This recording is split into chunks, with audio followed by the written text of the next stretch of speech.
Hey guys, tonight we're stepping into one of history's most elegant and absolutely vicious institutions, the Victorian drawing room. Specifically, we're here for the women in it, and more specifically, for what those women were doing with their mouths when no one important was listening. That's right. Tonight's topic is gossip. Victorian gossip. The kind that ended engagements, ruined reputations, drove men from their clubs, and got women quietly uninvited to every dinner party in the county, all without a single raised voice or impolite word. So before you settle in, a genuine, heartfelt thank you to the listener who suggested this one. You know who you are, and honestly, you have excellent taste. This channel exists because of suggestions like yours, and it means more than you know. If you're enjoying what I do here, please like and subscribe, but only if you actually want to. No pressure, no guilt, just a quiet tap if it feels right. Leave a comment telling me where you're tuning in from and what time it is for you, because somehow it is always 2 a.m. somewhere, and I appreciate every single one of you. And if you prefer listening while you drift off, we're now on Spotify. Link is in the description. Go find it. Now, dim the lights, turn on a fan, pull the duvet up, make yourself unreasonably comfortable, because tonight we're going somewhere very prim, very proper, and absolutely seething beneath the surface. Let's pause for a moment and ask the real questions. Have you ever wondered what Victorian women actually talked about when the men left the room? Was gossip a hobby, a weapon, or basically a full-time career? Could a whispered rumour at a Tuesday afternoon tea genuinely destroy someone's social standing by Friday? Did women keep actual mental dossiers on each other's husbands? Was there a difference between sharing concern and character assassination? And did anyone in 1874 actually care? And how exactly does someone smile warmly at a woman while simultaneously torpedoing her reputation with a single, perfectly placed, well, I shouldn't say, but congratulations, you've just woken up in Victorian England. The year is 1860-something. You're wearing at least 4 layers, your corset is already making executive decisions about your breathing, and somewhere across the parlour, a woman in an impeccable bonnet is smiling at you in a way that should, by all rights, be illegal. Good luck.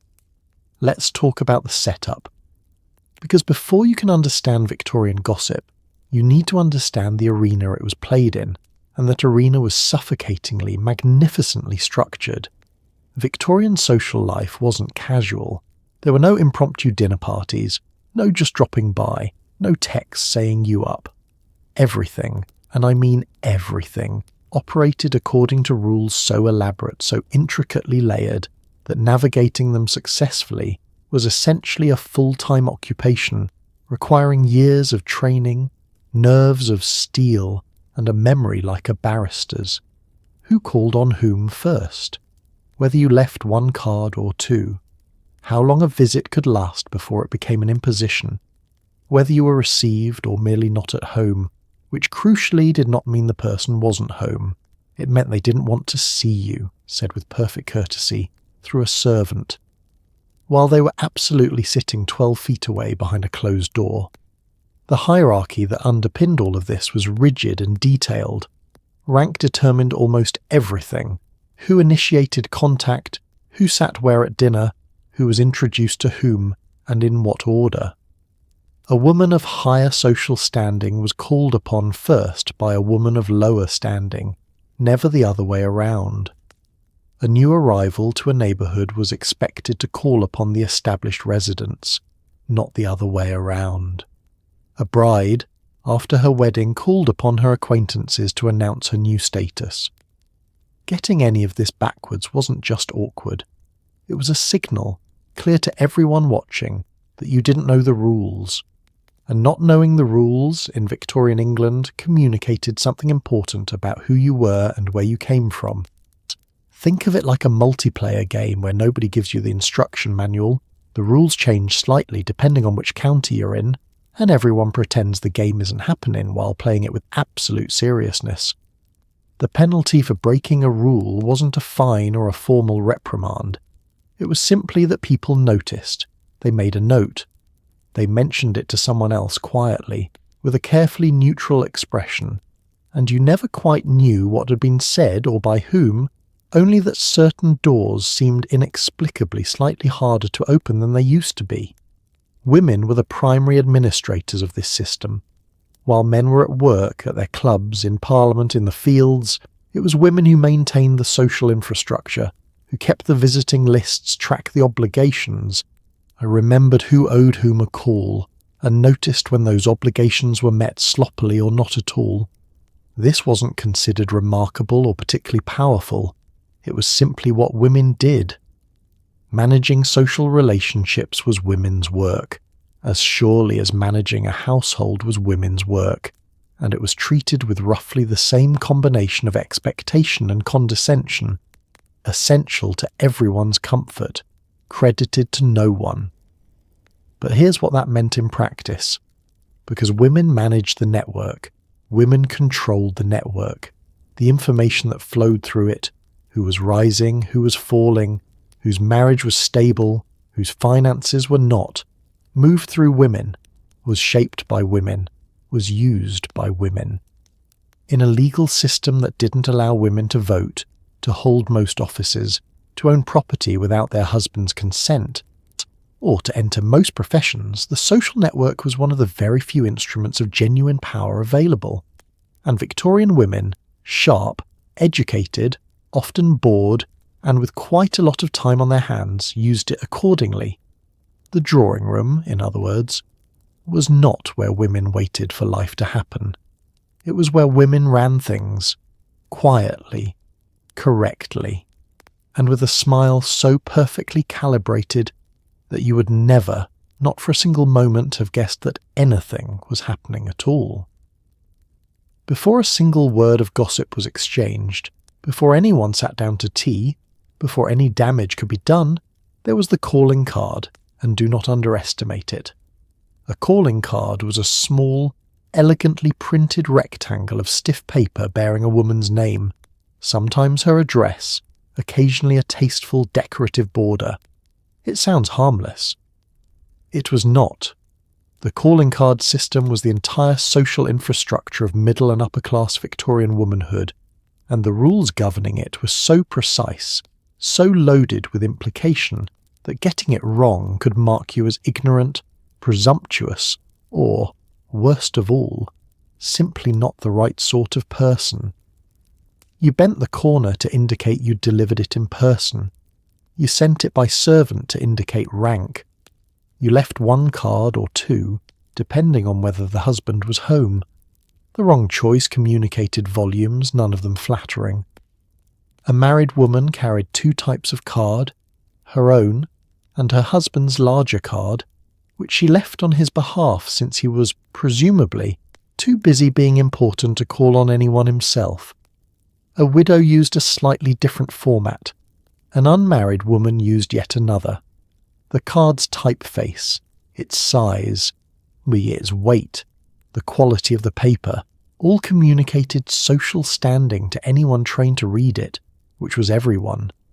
Buying cheap cards to save money was considered, by etiquette authorities, essentially equivalent to arriving at a dinner party in your garden clothes. You could do it. People would notice. The choreography of leaving cards was its own performance. You did not simply hand a card to whoever opened the door and wander off. You presented it on a small silver tray kept in the entrance hall for precisely this purpose. If you were received, meaning invited in, you left the card anyway, as a formal record of your visit. If you were not received, the card was your entire communication, a proof that you had come, that you had observed the obligation, that you were doing your social duty correctly. The servant who received it would report to the mistress of the house, who had called, what card they had left, how they had presented it, how they had been dressed. Because information moved in all directions, always. The strategic applications of the card system were naturally extensive. Leaving a card at someone's house shortly after a significant social event was a way of acknowledging your awareness of what had happened.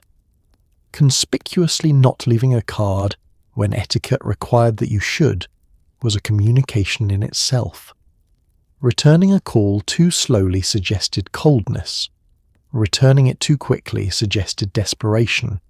A card left by a servant rather than delivered in person, in a context where a personal call would have been appropriate, said very clearly, "I am acknowledging you, but not warmly. I am doing the minimum." Consider what that means, and the cards were kept. Women maintained card cases, card trays, card boxes. They knew who had called, when, and with what frequency. If Mrs. Somebody had called twice without receiving a return call, that was noticed. If she had stopped calling altogether after 3 years of regular visits, that was a fact documented in the record, available for analysis and eventually for discussion. It was, in essence, a paper audit trail of your entire social life.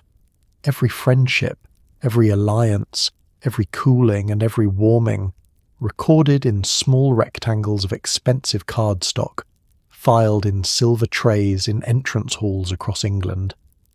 The Victorian calling card was not a formality, it was a ledger, and everyone's account was always quietly under review.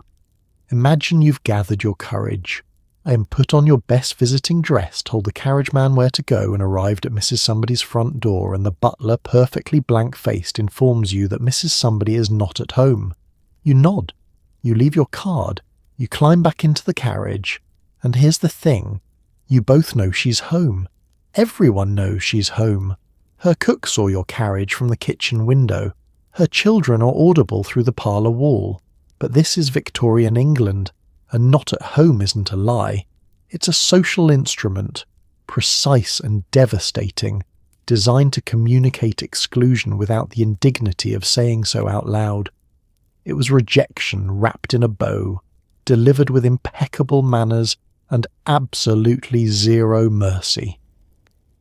The not-at-home fiction was one of the great Victorian social innovations, and it worked because everyone agreed, collectively, to treat it as real.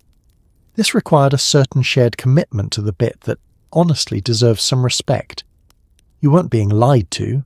You were being informed, through an agreed social code, that the person inside did not wish to receive you at this time. The code was understood by everyone. The person in the carriage knew it was a code. The butler knew they both knew. Nobody acknowledged this. You simply nodded, left your card, and went home to process your feelings privately, which was exactly where your feelings were supposed to be. The reasons a woman might be not at home ranged across a very wide spectrum. She might genuinely be unwell. She might be occupied with household matters. She might be entertaining someone else and not wish to juggle multiple callers. Or, and this was the option that required the most careful unpacking, she might simply not want to see you. Not now, or not ever, or not until certain social developments had clarified themselves. The beauty of Not at Home was that it covered all of these situations equally, making it impossible for the caller to know with certainty which applied. This uncertainty was a feature, not a bug. If you knew for certain you were being avoided, you could address it, ask about it, feel clear indignation about it. But uncertainty gnawed. Had she simply been genuinely occupied? Should you call again? Was calling again assertive or presumptuous? And if you called again and were again informed that she was not at home, what did that mean? 2 not at homes in a row was starting to look like a pattern. 3 was a sentence. But the person sending that sentence never had to say a word, sign anything, or explain themselves to anyone. They were simply, repeatedly not at home. For some callers, eventually they were never at home again. The butler's role in this system was one of the more thankless in Victorian domestic service. He was the instrument of rejection, but not its author. He delivered the not at home with a straight face to people who might be furious about it, confused by it, or, most uncomfortably, who clearly didn't believe it. The professional Victorian butler was expected to maintain absolute neutrality regardless. The sounds of the household behind him, the voices, the footsteps, the general audible evidence of someone absolutely being home, were to be treated as though they did not exist. It was performance, it was theatre, it was rejection, performed nightly to a very specific script, and tomorrow, at her own door, the very woman who had just been turned away might be saying exactly the same thing to someone else, with exactly the same expression, for entirely different reasons. That was Victorian social life. Everyone was sometimes the butler and sometimes the one in the carriage, and the whole thing ran on the collective agreement never to say so out loud. Despite the name, morning calls happened in the afternoon. Of course they did. This is the Victorian era. Nothing is what it sounds like. The acceptable window for paying a morning call was roughly 2 o'clock to 4 o'clock in the afternoon, and within that slim slice of time, the drawing rooms of Britain transformed into the most efficient information exchange networks the pre-telephone world had ever produced. You arrived, you were received, you sat for between 15 and 30 minutes, no more, or you became a burden, no less, or you became rude. Tea was served, pleasantries were exchanged, and beneath every pleasantry, beneath every smile and gloved hand and carefully worded inquiry after someone's health, information was moving, names were mentioned, absences were noted, eyebrows infinitesimally rose. The physical setting was important.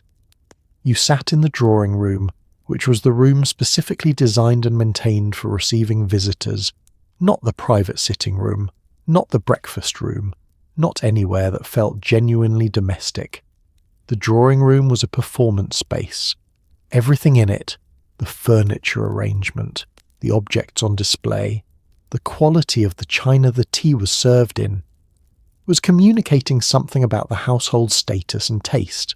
You noted all of this. Your hostess noted that you were noting it. Neither of you said anything about it. This was fine. Conversation in the morning call was governed by firm conventions. Certain topics were appropriate, certain topics were not. You discussed acquaintances carefully.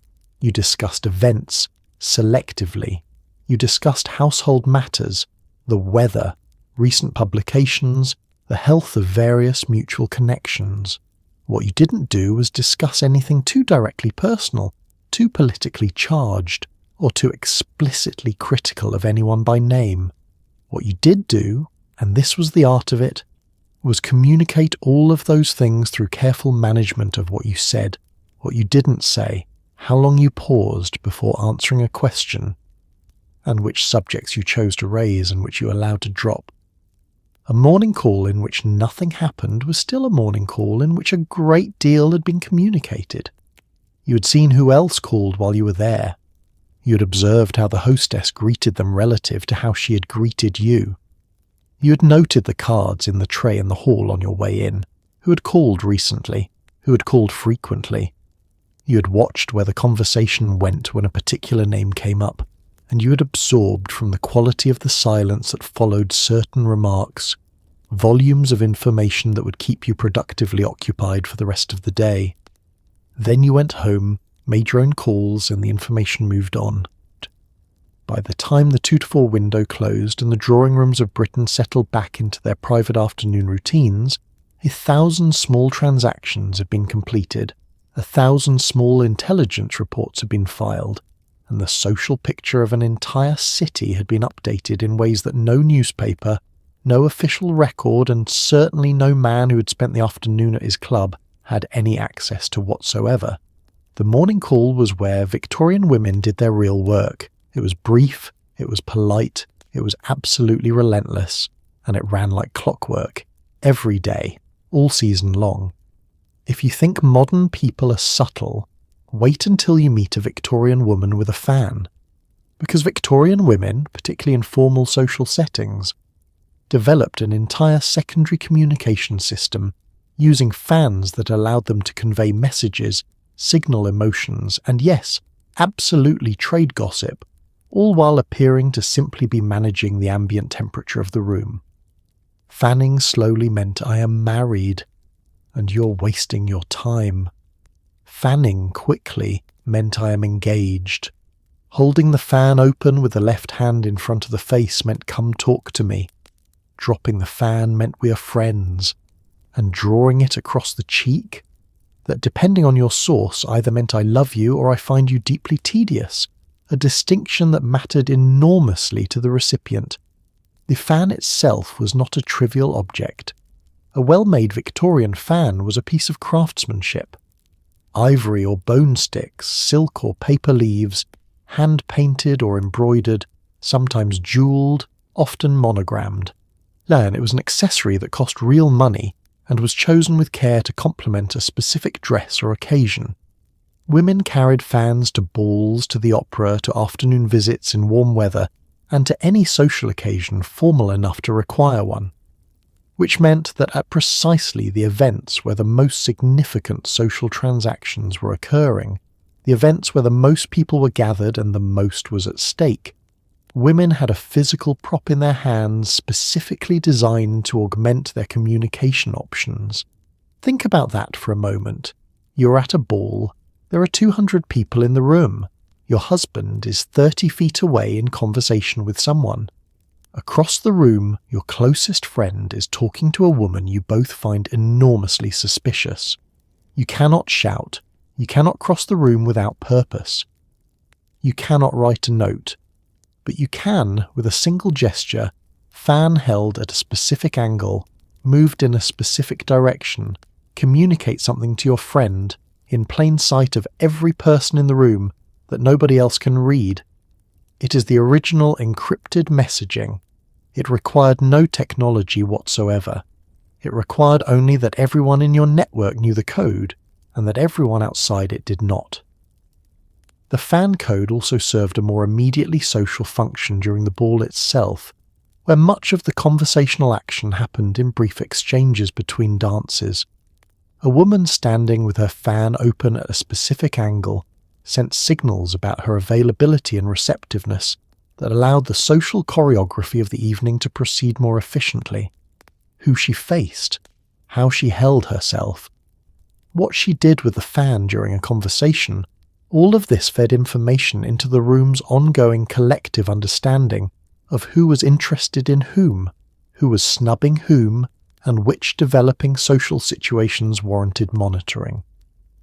And naturally, other women watched, not obviously, not staring, but tracking, registering, noting.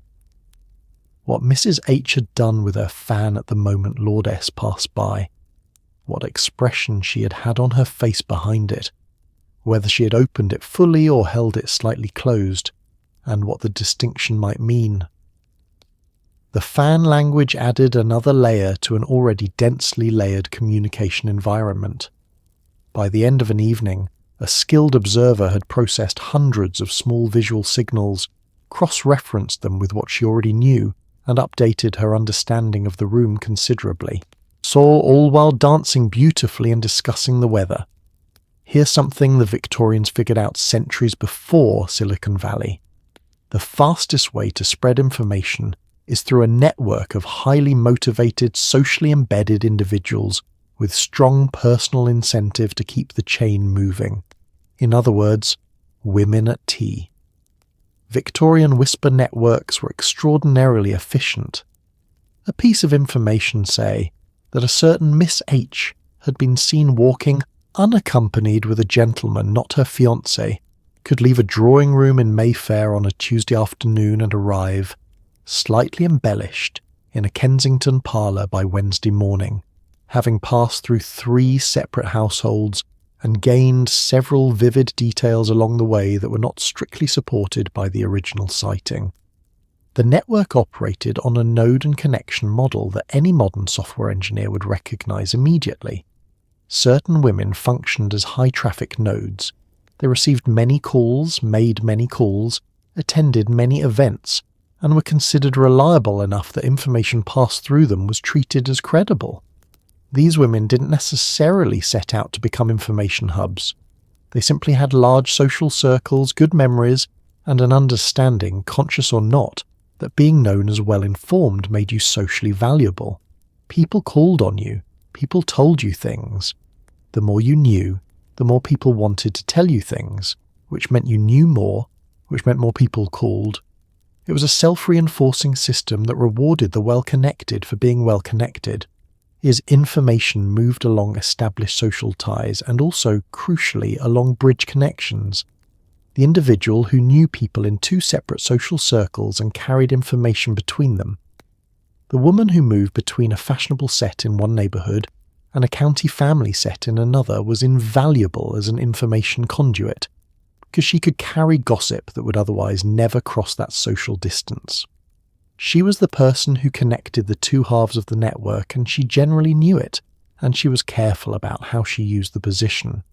Speed was genuinely remarkable. The absence of telephones meant that information couldn't be transmitted instantaneously over distance, but within a concentrated social world like the London season, where everyone lived within carriage distance of everyone else. Information could move through a network with astonishing speed. Morning calls, afternoon teas, evening dinners, chance encounters in shops and parks. There were multiple transmission opportunities every day. A significant piece of news could, in the right conditions, reach virtually everyone in a social set within 48 hours. The embellishment problem was, of course, real. Each transmission introduced the possibility of distortion. A detail would be simplified here, amplified there, reframed by a third party who had her own perspective on the people involved, and eventually the version in circulation would bear a complicated relationship to the original event. Victorian society understood this. There were women known for accuracy and women known for exaggeration, and their intelligence was weighted accordingly. But even in circles where everyone knew a particular source was unreliable, the information still moved, because the interesting version was always more compelling than the cautious one. That, too, has not changed in the slightest. Nobody in Victorian gossip culture wielded silence like a Victorian woman who had something to say and had decided not to say it, yet. The pause was its own art form. Not the pause of someone thinking, not the pause of someone who's forgotten what they were going to say. The strategic pause, the one that comes immediately after someone asks a direct question about a third party, where the answerer tilts her head, glances briefly at her teacup, presses her lips together just slightly, and then says with perfect warmth, "Oh, she's quite well, I'm sure." That pause, as that 3-second hesitation, communicated more than a paragraph could. It said, "I know something. I've decided you aren't worth telling. Or possibly, I've decided you are worth telling, and I am enjoying this moment." The pause worked because Victorian conversational conventions made it impossible to directly follow up. You couldn't say, "I notice you paused before answering. What does that mean?" That was direct, that was rude, that was the kind of bluntness associated with people who had not been properly brought up. You simply had to absorb the pause, register what it implied, and process it privately, which your brain would proceed to do for the rest of the afternoon with tremendous thoroughness. Different kinds of silence communicated different things. The pause before answering a question about a person suggested hidden knowledge. The sudden, slight change of subject when a name came up suggested that the subject was too sensitive to discuss, which itself communicated something about the person named. Silence in response to a piece of news you had just shared. The brief, telling moment where your listener didn't react with the enthusiasm or the sympathy the news might have warranted, suggested that your listener already knew, or didn't find it surprising, or found it complicated for reasons she wasn't going to share. Any of those possibilities was worth thinking about. Victorian etiquette placed enormous value on verbal restraint. You were not supposed to speak too freely, express yourself too forcefully, or share opinions without invitation. This created a conversational culture where what was said was always framed by an awareness of what was not being said, and unskilled social actors became extraordinarily good at reading both. It was like listening to music and tracking both the notes and the rests. The silences between phrases were as meaningful as the phrases themselves, sometimes more so. the truly expert practitioner could deploy silence retroactively. She'd said nothing in the moment, had smiled and nodded and moved on, and the subject had thought themselves safe. But the silence had been noticed by everyone else in the room, stored and quietly circulated afterward. Did you notice how Mrs. T didn't say anything when Miss W's name came up? Just nothing. For a moment. That nothing would then become the subject of considerable analysis, producing theories that may or may not have had any relationship to what Mrs. T had actually been thinking. It didn't matter. The silence had done its work. It had inserted a question mark that hadn't been there before. And in Victorian social life, a question mark next to someone's name was often more damaging than an outright answer. To understand why gossip was so powerful in Victorian society, you need to understand what reputation actually meant to a woman at this time. Because it wasn't just social comfort, it was survival. A Victorian woman's reputation was, in the most literal sense, her most valuable asset. Her marriage prospects, her social access, her financial security, and often her children's futures all hinged on it. Respectable wasn't a compliment. It was a category you either belonged to or you didn't, and the distance between respectable and ruined was sometimes a single whispered rumour, the right person's raised eyebrow, or a letter shown to the wrong person at the wrong dinner party. The financial dimension of this was stark and practical. Most middle and upper-class Victorian women had no independent income and no reliable path to earning one. Their financial stability came either from their family or from their husband, and in either case it was conditional on maintaining the kind of social standing that made them acceptable to those families. A woman whose reputation was damaged might find her engagement broken off, which meant her financial future was abruptly altered. A married woman whose reputation was destroyed might find herself separated from her husband and, under Victorian law, separated from her children and her home, since both legally belonged to him. Marriage, therefore, wasn't primarily romantic, though it could be romantic, and many Victorian couples were genuinely devoted to each other. It was an economic contract, a social arrangement, and a survival strategy, and its execution depended almost entirely on reputation. A young woman's marriageability was assessed by her prospective husband's family with a thoroughness that would make a modern background check look cursory. Her family's standing, her own behaviour, her associations, anything that had ever been said about her, all of it fed into the calculation. A single piece of damaging gossip circulating at the wrong moment could make the difference between a good match and no match at all. This meant that women lived with a specific kind of vigilance that men simply didn't have to maintain to the same degree. Every public appearance was a managed performance. Every conversation was navigated with awareness that something said, or something seen, or something misunderstood might circulate. Women were taught this vigilance from childhood, how to behave in company, how to guard your words, how to avoid situations that might be misinterpreted, because the consequences of failure were immediate and serious. It wasn't paranoia. It was rational risk management in a system specifically designed to penalise women who stepped wrong. The cruelty of this system was that it made women simultaneously the enforcers and the victims of the same standards. Women were the primary operators of the gossip networks that policed reputation. They were also the primary targets of those networks. And the same woman who spent Tuesday's morning call quietly devastating someone else's reputation might find her own under discussion on Wednesday.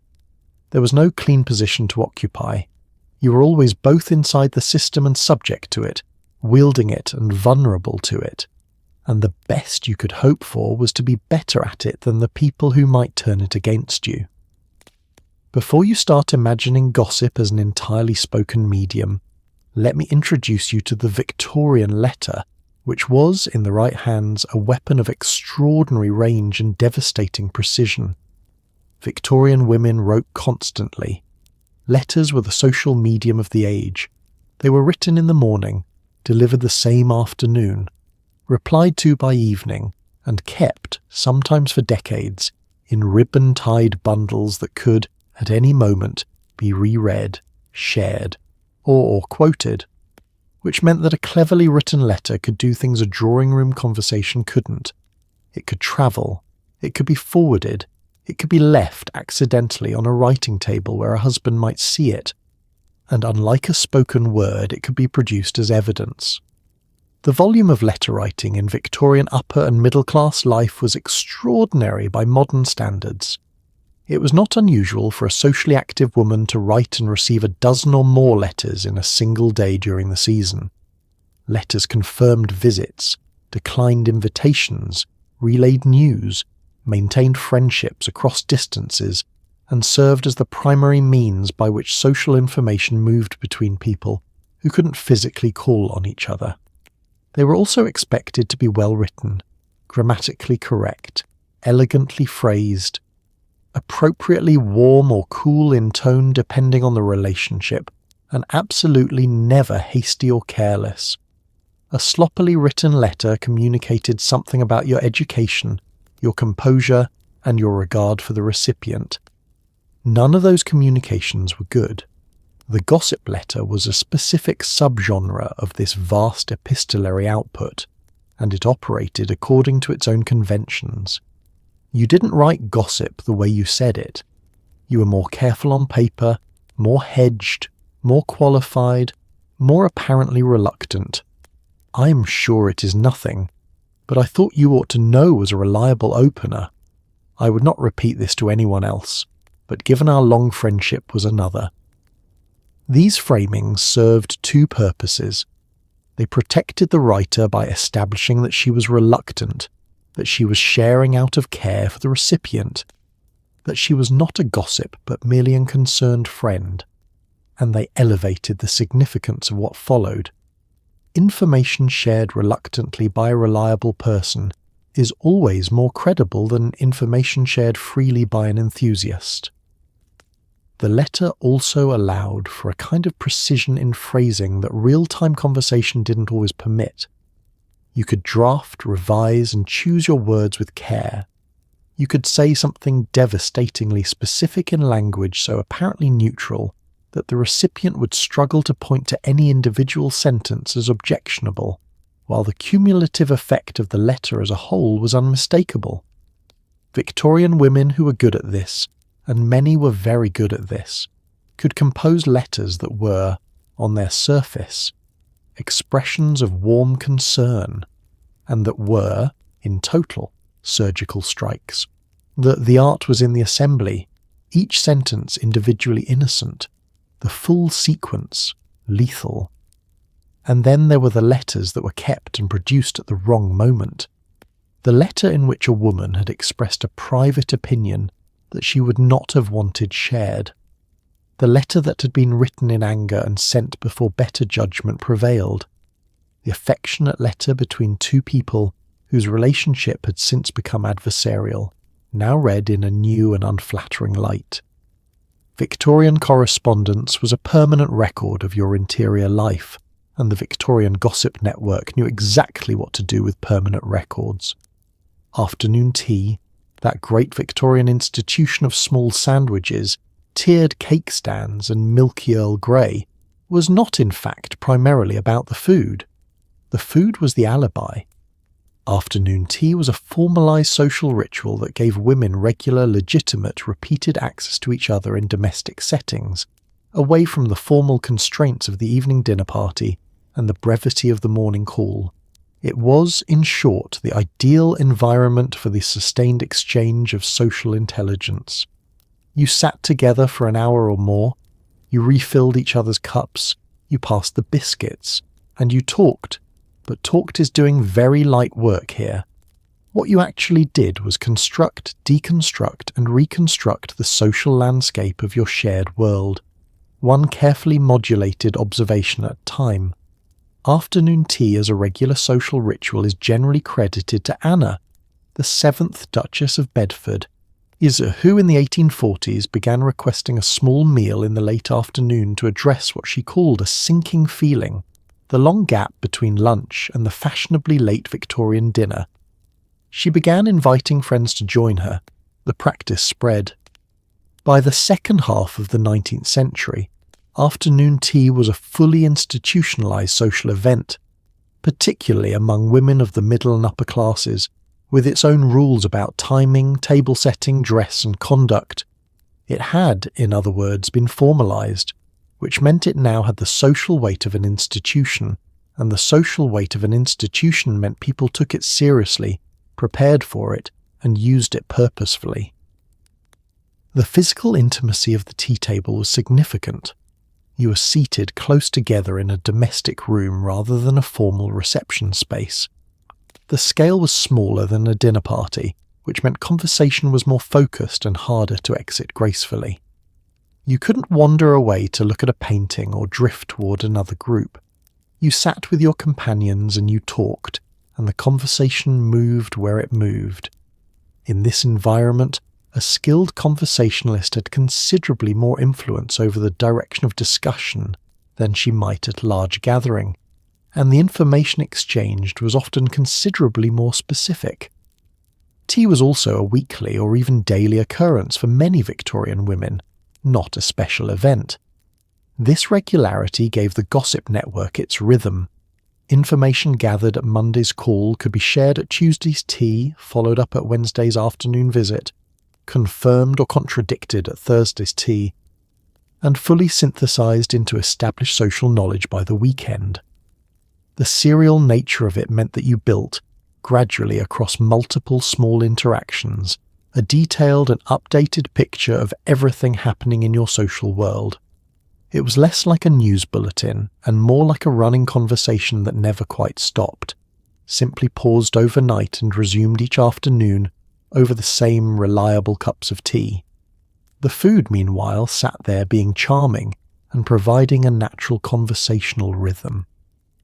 The offer and acceptance of another scone was a small social reset button, a moment of domestic warmth that softened the edges of whatever had just been said and made the next remark feel like a natural continuation rather than a calculated move. The Victorians understood intuitively that hospitality creates goodwill, and goodwill loosens tongues, and loose tongues are what you came here for. One of the more interesting features of Victorian gossip culture is that it didn't just circulate through social events, it was actively institutionalised in the form of the chaperone. A young unmarried woman in Victorian England was almost never permitted to be alone in public, or alone with any man who wasn't a close family member.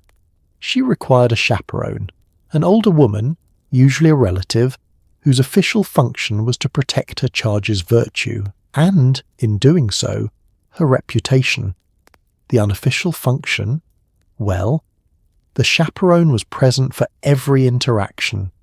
She heard every conversation. She observed every glance, every lingering handshake, every moment the young lady in her charge held eye contact a beat longer than she should have. And what the chaperone witnessed, the chaperone remembered. The official logic of the chaperone system was straightforward. An unmarried young woman's reputation was fragile, precious, and easily damaged by association with the wrong people or the wrong situations.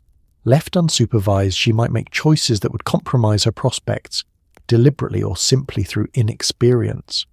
The chaperone was her protection, a responsible older woman whose presence guaranteed to the outside world that nothing improper was occurring. It was insurance, it was armour, it was officially an act of care.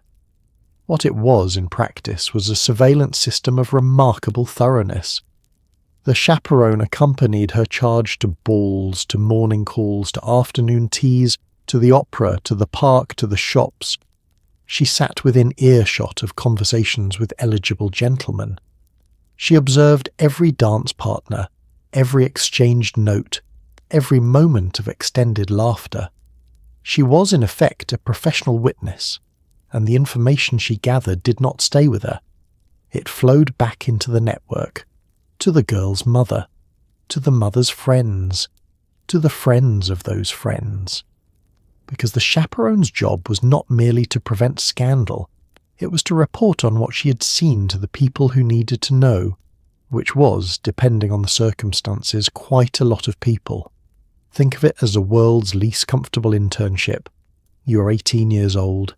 Every event you attend, someone is watching you. Every conversation you have, someone is listening. Every expression that crosses your face is being noted by a woman whose primary occupation this season is you. Modern teenagers complain about parents reading their messages. Victorian girls had a live human being physically present at every social event they attended from roughly age 16 until marriage, whose job was to observe them and whose social circle overlapped entirely with their own families. There was no private channel. There was no offline mode. The chaperone herself occupied an interesting social position. She was usually a married woman or a widow or an unmarried aunt of sufficient age and respectability, someone past the stage of her own social drama, freed up to attend to someone else's. She was not typically the most glamorous figure in the room. She sat with the other chaperones, who also sat with the other chaperones, and they talked. About what? If you need to ask, you haven't been paying attention. They compared notes on what they'd observed. They discussed the young people in the room, their behaviour, their partners, their apparent prospects. They registered who danced with whom, who seemed interested in whom, which mothers were pushing which matches, and which young men had shown up at 3 separate events in a row, specifically because a particular young woman was going to be there. In short, the chaperones functioned as a secondary observation layer at every major social event, experienced, socially fluent, with nothing to do but watch and talk. The information they gathered fed directly into the same networks that the younger women and their mothers operated. It was gossip infrastructure, indeed built directly into the protective mechanism of the system. The chaperone wasn't just watching out for her charge, she was watching everything. And in Victorian society, everything was always worth watching. Sunday morning church attendance in Victorian Britain was not optional, not unless you wanted to generate the kind of gossip that would follow you for 6 months. But church wasn't just a spiritual obligation. It was also one of the primary social hubs of Victorian community life, and the hour or so before and after the service, outside the church door in the churchyard, moving toward the carriages, was some of the most productive gossiping time the week had to offer. The whole congregation was assembled in one place. You could see who was sitting with whom. You could observe whose husband looked tired. You could clock, with the precision of a naturalist, which 2 families were no longer exchanging pleasantries on the way out, and then spend the entire carriage ride home theorizing about why. The seating arrangements inside the church were themselves a rich source of social intelligence. Families had pews, specific, sometimes inherited pews, and where you sat communicated your family's standing, your local significance, your relationship to the church, and occasionally your financial situation, since prominent pews in well-positioned parts of the nave were sometimes rented at a cost that not all families could sustain indefinitely. A family that had previously occupied a good pew appearing in a lesser one was noticed immediately. A family that had upgraded was noticed just as fast, and speculated about with equal enthusiasm. Church was also one of the very few settings where the entire social vertical, from the local aristocracy down through the gentry and the professional classes and the tradespeople, was assembled in the same room at the same time. This created opportunities for observation that more exclusive social settings didn't provide. You could see in one sweep the whole hierarchy. You could observe dynamics across social levels that you wouldn't normally witness, and the more you could see, the more you had to discuss afterward, which was its own reward. The vicar himself was a source of considerable social intelligence, whether or not he intended to be. He knew everything. Who had been ill, who had recently had a child, who had suffered a bereavement, who needed visiting, who had been absent from services and for how long. He was the unofficial registrar of everything significant that happened in the community, and while a discreet vicar kept that knowledge appropriately private, the information had a way of leaking into the congregation regardless. His wife, in particular, was a figure of significant informational importance. She heard what he heard, she circulated freely through all levels of the congregation, and she had her own social relationships to maintain. The vicar's wife was, in many communities, simultaneously a figure of charitable goodness and a remarkably well-informed node in the local gossip network. A coincidence? Probably. The churchyard, where people gathered before and after the service, was the actual operational hub of Sunday gossip. This was where the conversations happened, brief by necessity since the service was starting, or since it was cold, or since various husbands were making meaningful faces toward the carriages, but packed with information. You saw everyone. You could make or withhold eye contact. You could choose whom to approach and whom to pass with a mere nod. These small decisions were observed by everyone else present and discussed on the carriage rides home by people all across the parish. Sunday, in short, was not a day of rest for the Victorian gossip network.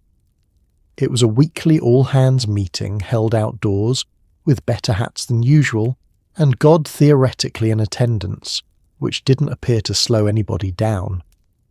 Victorian newspapers, particularly the society pages, the court and personal columns, and the notices sections were, for the gossip ecosystem, what weather reports are for farmers, a shared data source that everyone read, what everyone interpreted differently, and everyone used as a starting point for their own theories.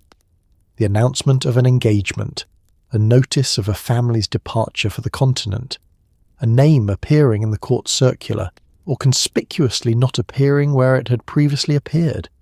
None of this was gossip in itself, but in the hands of someone who knew the parties involved, who could read the subtext, who understood what it meant that the announcement had been placed in that particular paper on that particular day, it was raw material of extraordinary richness. The Victorian press had a complex relationship with upper and middle-class social life. On one hand, respectable newspapers maintained a careful decorum. Names were sometimes replaced with initials, direct accusations were avoided, and the most sensitive information circulated through implication rather than statement. On the other hand, the reading public had an insatiable appetite for social news, and newspapers were commercial enterprises that needed to satisfy that appetite. The result was a kind of coded journalism that required interpretive skill to read fully, which naturally made it more engaging, since solving a puzzle is always more satisfying than simply receiving information. The court circular, published daily in major papers, listed the social movements and official engagements of the royal family and the aristocracy. Who had been received at court, who had attended which event, which families were currently at which country houses. All of this was public record available to anyone who subscribed to the relevant paper. For the socially informed reader, the court circular was a continuous map of the upper reaches of society, and its omissions were as meaningful as its inclusions. A family that had previously appeared regularly and was now absent was worth asking about. A name that appeared unexpectedly in a new context prompted speculation. Engagement announcements were a particular area of obsessive interest. An engagement announced promptly after a courtship signalled a match made in the normal way, smoothly and appropriately. An engagement announced very quickly raised questions about what had accelerated the timeline. An engagement notably delayed, after what everyone had considered an obvious courtship, suggested complications, parental objection, financial difficulty, or possibly a change of heart on someone's part. A broken engagement, announced in the newspaper as a mutual dissolution of an understanding, was practically an invitation for the entire reading public to speculate about whose understanding it had actually been and what had dissolved it. The letters pages of certain newspapers also served as a vehicle for social commentary, that were sometimes barely veiled. A woman writing a letter to a newspaper about, say, the decline of proper conduct at public events might be making a general cultural observation, or she might be making a very specific comment about a very specific event that she and everyone in her social circle had attended last Thursday. The language was universal, the application was particular, and the particular application was understood by everyone who needed to understand it, which was exactly the effect intended. If Victorian gossip had a championship tournament, it was the London season, that extraordinary annual event running from roughly May to July, when aristocratic and upper-class society descended on London for a relentless schedule of balls, dinners, garden parties, operas, race meetings, and presentation ceremonies that left participants simultaneously exhausted, exhilarated, and swimming in social data. The season was, officially, a marriage market. Its purpose was to introduce eligible young women to eligible young men in a sufficiently public, sufficiently supervised setting that suitable matches could be made, and unsuitable ones quietly discouraged. Its unofficial purpose, the one everyone understood but no one stated, was gossip, industrialized, systematic, at a scale unmatched by any other social institution the Victorians produced. The season began with presentations at court, young women making their formal debut into society by being presented to the Queen, wearing white gowns and elaborate headdresses, executing a precise curtsy, and then backing out of the room without falling over, which was more technically demanding than it sounds. Being presented at court was a gate into the upper echelons of society. It was a public certification of respectability, and the ceremony surrounding it was observed with intense interest by everyone with any social skin in the game. Who was presented, in whose company, wearing what, with what degree of composure, all of it noted, all of it discussed before the carriages had even returned from the palace. From there, the season was a relentless succession of events, sometimes 3 or 4 in a single day.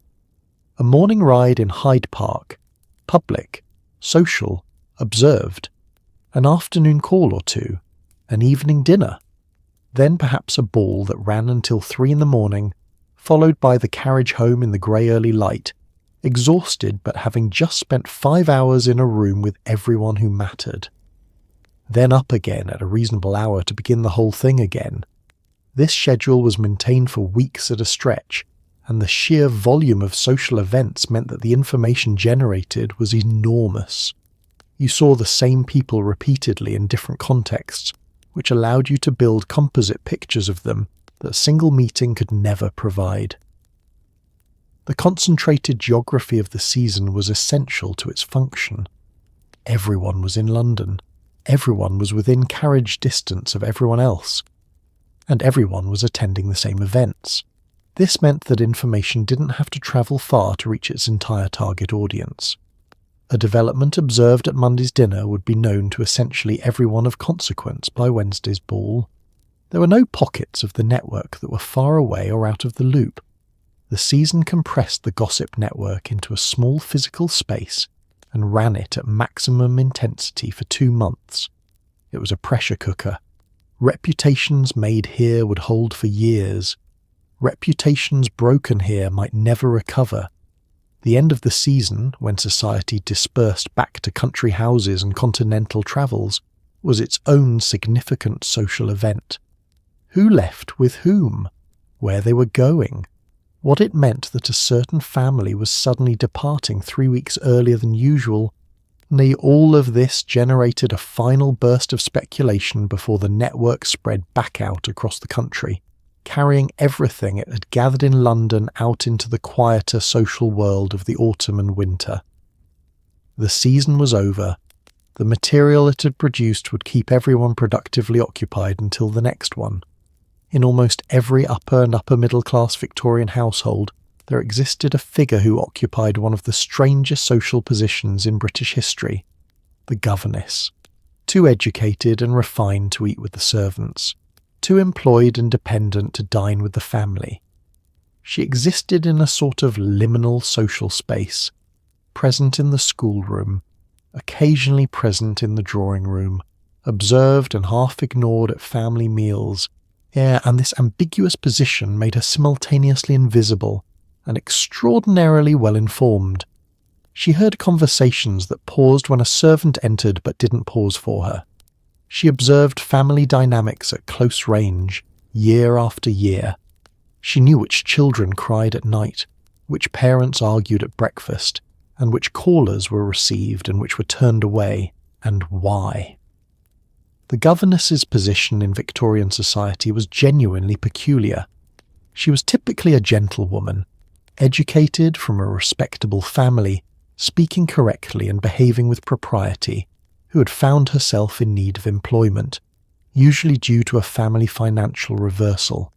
She was socially indistinguishable in manner and education from the women she worked for, but economically dependent on them in ways that made the social distance between them unbridgeable.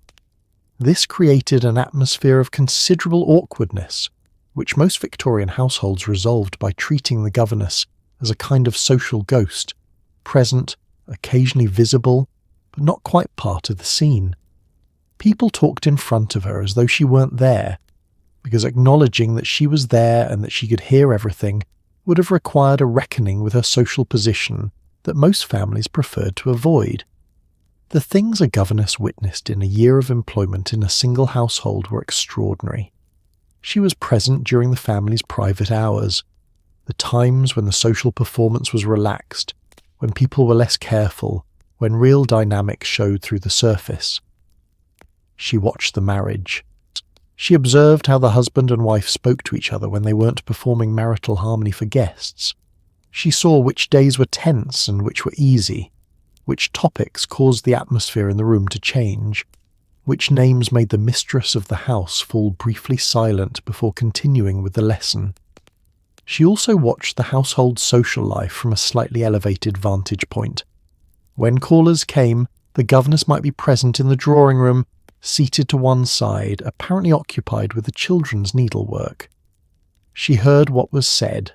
She observed the reactions. She noted the difference in how the mistress treated different callers, which was itself a complete guide to the household's social hierarchy.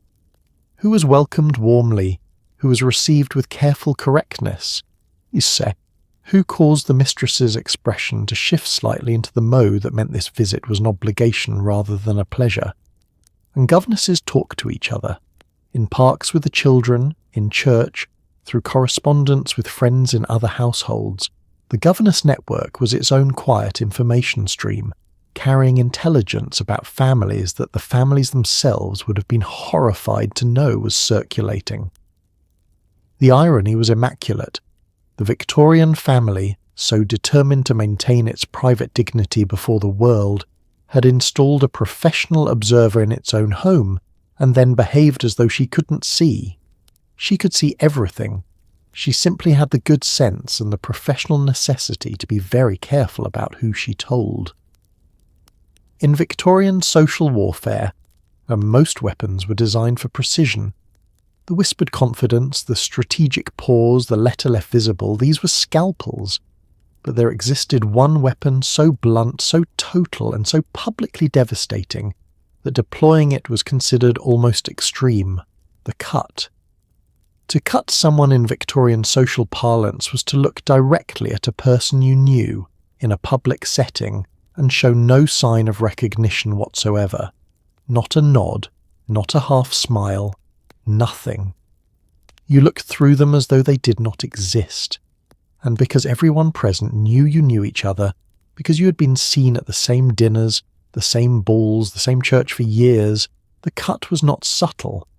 It was a public declaration, witnessed, noted, and immediately feverishly discussed. The cut came in several varieties with significantly different implications. The direct cut was the most extreme. You made eye contact or near eye contact and gave nothing. No flicker of recognition. Just the steady glacial blankness of someone looking at furniture. This was a declaration of complete social severance and was considered such a serious act that etiquette manuals advised deploying it only in cases of genuine moral offence, someone who had behaved dishonourably, someone who had committed a social crime serious enough to warrant public distancing. Using it lightly, or using it over a mere personal disagreement, marked the cutter as excessive, vindictive, and potentially unstable, which was its own kind of social problem. The indirect cut was more nuanced and more commonly deployed. You suddenly became very interested in something across the room at precisely the moment someone was approaching you. You turned slightly to speak to the person beside you. You discovered an urgent need to consult your dance card. These manoeuvres allowed you to avoid acknowledging someone without the full dramatic spectacle of the direct cut, while still communicating very clearly that the acknowledgement was being withheld deliberately. Everyone watching knew what was happening. The cutty knew what was happening. But it was deniable, technically. You had simply been looking elsewhere. It was social sleight of hand, executed in full view of 50 people. The witnessed cut was the cut's power source. A cut administered in private accomplished nothing, because nothing had happened publicly. The entire force of the cut came from its being seen. Other people saw you fail to acknowledge someone. They registered it. They talked about it. The combination of your public snub and their subsequent discussion meant that the information that you had cut this person, that this person was now cut, that whatever had happened between you was serious enough for this, moved through the network with remarkable speed. By the next day, people who had not been present knew that it had happened and were forming their own views about what it meant. The aftermath of a public cut was its own extended social event. People took sides, or carefully didn't take sides, which was itself a position. Mutual acquaintances had to navigate a suddenly divided social landscape. Invitations had to be managed so that cutter and cuttee didn't appear at the same event, or if they did, everyone had to get through the evening pretending not to be watching. So the social disruption of a significant cut could ripple outward for months. It was the nuclear option of Victorian social warfare precisely because the blast radius was so wide, and once deployed, it was almost impossible to fully undo. Victorian couples were expected publicly to present a united front of domestic harmony. The reality of Victorian marriages, the financial strains, the incompatibilities, the infidelities, the quiet disasters unfolding behind closed doors was supposed to remain private. It did not remain private. Victorian gossip networks were particularly adept at what you might call domestic intelligence. The slow accumulation of small observable details about other people's marriages that, taken together, painted a remarkably complete picture. The husband who was seen leaving his club at 2 a.m, the wife who was unwell for an unusually long time, the servants who sought new positions with suspicious frequency, the children who looked, and everyone noticed, and everyone said nothing, rather less like their father than seemed statistically likely. The servants, as established, knew everything, and servants talked. Not always maliciously, sometimes simply because they were human beings with normal human social lives, who spent their evenings below stairs discussing the household in the same way that everyone, everywhere, discusses their workplace. The lady's maid who helped her mistress dress knew whether her mistress had slept well, had been crying, or had been in the same room as her husband recently. The footman who carried letters knew the volume and direction of the correspondence. The cook knew which nights dinner was eaten in companionable silence, and which nights there was a specific quality of tension in the air that made the footman nervous. None of this moved in a straight line from below stairs to the drawing rooms of Mayfair. It moved in fragments through multiple channels, picking up interpretation as it went. A lady's maid mentioned something to her sister, who was in service elsewhere, who mentioned it to the woman she worked for, who found it useful context for something she had already been wondering about. By the time a piece of information about a troubled marriage reached general circulation, it was rarely traceable to its source, which was partly why it circulated so freely. Nobody was clearly responsible. It had simply, as information tended to do in Victorian London, become known. The etiquette of acknowledging what you knew about other people's marriages was itself a delicate art. You absolutely could not say directly, "I understand their marriages and difficulties." That was too bare, too indecorous, too much like stating plainly what was only supposed to be known obliquely. Instead, you expressed concern. You mentioned that you'd noticed Mrs. So-and-so looking rather tired lately. You wondered gently whether everything was quite all right with the family. You let your expression do most of the work, and you waited to see what came back to you. The response told you how much the person you were talking to knew, and the exchange left both parties slightly better informed than before, without either having said anything that couldn't, in the right light, be interpreted as merely kind. The information, once it reached critical mass, once enough people knew and had acknowledged to each other in the careful indirect way that they knew, became a shared social understanding, a fact of the landscape, referenced without being stated. Everybody knew. Nobody said so. And the couple at the centre of it moved through their social world in the knowledge that this was the case, maintaining the performance that everyone knew was a performance, because the alternative was an acknowledgement that nobody, themselves included, was quite prepared to make. Just as Victorian women used fans to communicate in coded ways, they also developed an elaborate language through an entirely different medium: flowers. The Victorian floral code, sometimes called floriography, assigned specific meanings to hundreds of different blooms, and a bouquet sent or received could be read by anyone who knew the system as a full sentence. Red roses meant love, yellow roses meant jealousy or, depending on interpretation, infidelity, a meaningful distinction. Striped carnations meant refusal. Purple hyacinth meant please forgive me. And the truly significant detail, the one that made this system useful for gossip rather than just romance, everyone knew the code, which meant that a bouquet received by a woman at a public occasion could be decoded by every other woman present. Floriography had a long history before the Victorians refined it into something approaching a formal system. Flower symbolism appears in literature and art going back centuries, and the idea that different plants carried different meanings was widely understood across European cultures. But the Victorians, whilst with their characteristic passion for elaborate systems and their need for communication methods that allowed significant things to be said without being said directly, embraced it and expanded it with tremendous enthusiasm.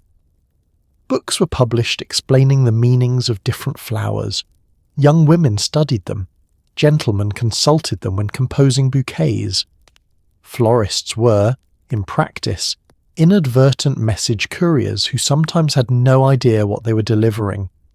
The interpretive difficulties of floriography were, in their way, part of the appeal. Different sources assigned different meanings to the same flower, which meant that a bouquet could be sent with one intended meaning and received with a slightly different one, or disputed between the recipient and her friends as to what the sender had actually meant. Was that combination of white and red flowers a statement of unity, or a reference to the War of the Roses? Did the inclusion of that particular herb mean devotion, or was it simply decorative? The ambiguity created conversations. The conversations circulated. The original bouquet had long since wilted, but the discussion of what it had meant was still going strong 3 weeks later.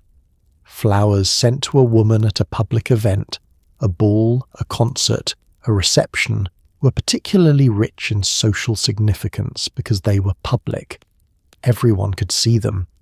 Everyone could note who had sent them, if the card was read aloud or shared, or could speculate about the sender if the card was kept private, which was its own communication. The volume and extravagance of a floral arrangement said something about the sender's feelings and resources. the specific choice of flowers said something more pointed, and a woman who received a notably significant bouquet in public was immediately surrounded by others offering to help her interpret its meaning, which was, of course, an interpretation of her situation freely given, requiring no encouragement and generating considerable discussion regardless of whether she wanted it. Flowers were also sent in condolence, in congratulation, in apology, and in the kind of carefully managed social situations where a direct communication was either impossible or inadvisable. The language of flowers gave Victorian women a plausibly deniable messaging system. You couldn't be accused of having said something that a bouquet had merely implied, that operated through the same social networks as everything else, generating the same observation, the same discussion, and the same rich supply of material for the afternoon tea table. In almost every upper and upper middle-class Victorian household, there existed a figure who occupied one of the strangest social positions in British history, the governess. Too educated and refined to eat with the servants, too employed and dependent to dine with the family. She existed in a sort of liminal social space, present in the schoolroom, occasionally present in the drawing room, observed and half ignored at family meals, and this ambiguous position made her simultaneously invisible and extraordinarily well informed. Here is a thing that Victorian etiquette manuals earnestly advised, that Victorian women earnestly believed, and that Victorian servants found privately quite charming: the idea that domestic staff did not notice things. The staff noticed everything. Victorian households ran on a labour force of cooks, housemaids, ladies' maids, footmen, butlers, coachmen, and assorted others who were present for virtually every moment of household life, who were not considered socially significant enough to account for, and who were, therefore, functionally invisible to their employers in ways that proved extraordinarily informative. They carried the letters, they answered the door, they cleared the table while the conversation continued. They heard the arguments through walls, and in the evenings, below stairs, they talked. The structure of Victorian domestic service meant that different servants had access to different layers of the household's private life, and that together they provided nearly complete coverage. The butler controlled the front door and saw every caller, every card, every letter delivered and dispatched. The lady's maid attended her mistress during her most private hours, dressing, undressing, preparing for bed, recovering from social events, and in that intimacy absorbed an enormous amount of information that her mistress might not have consciously intended to share. The cook and kitchen staff knew the household's routines, who ate heartily and who didn't, which evenings involved a quiet dinner for two, and which involved the specific kind of elaborate preparation that preceded an important gathering. The footman, present at table during dinner, heard the entire conversation between courses. Below stairs, these separate streams of intelligence converged. The servants' hall had its own social life, meals eaten together, evenings spent in collective proximity, conversations that moved easily between domestic observations and personal opinions. They discussed the household with the freedom of people who were, in the eyes of those above, not quite there. They assessed the family's behaviour, commented on the visitors, formed views about the marriage, and evaluated the financial decisions being made above them with the frankness of people who had very clear opinions and a specific need to share them.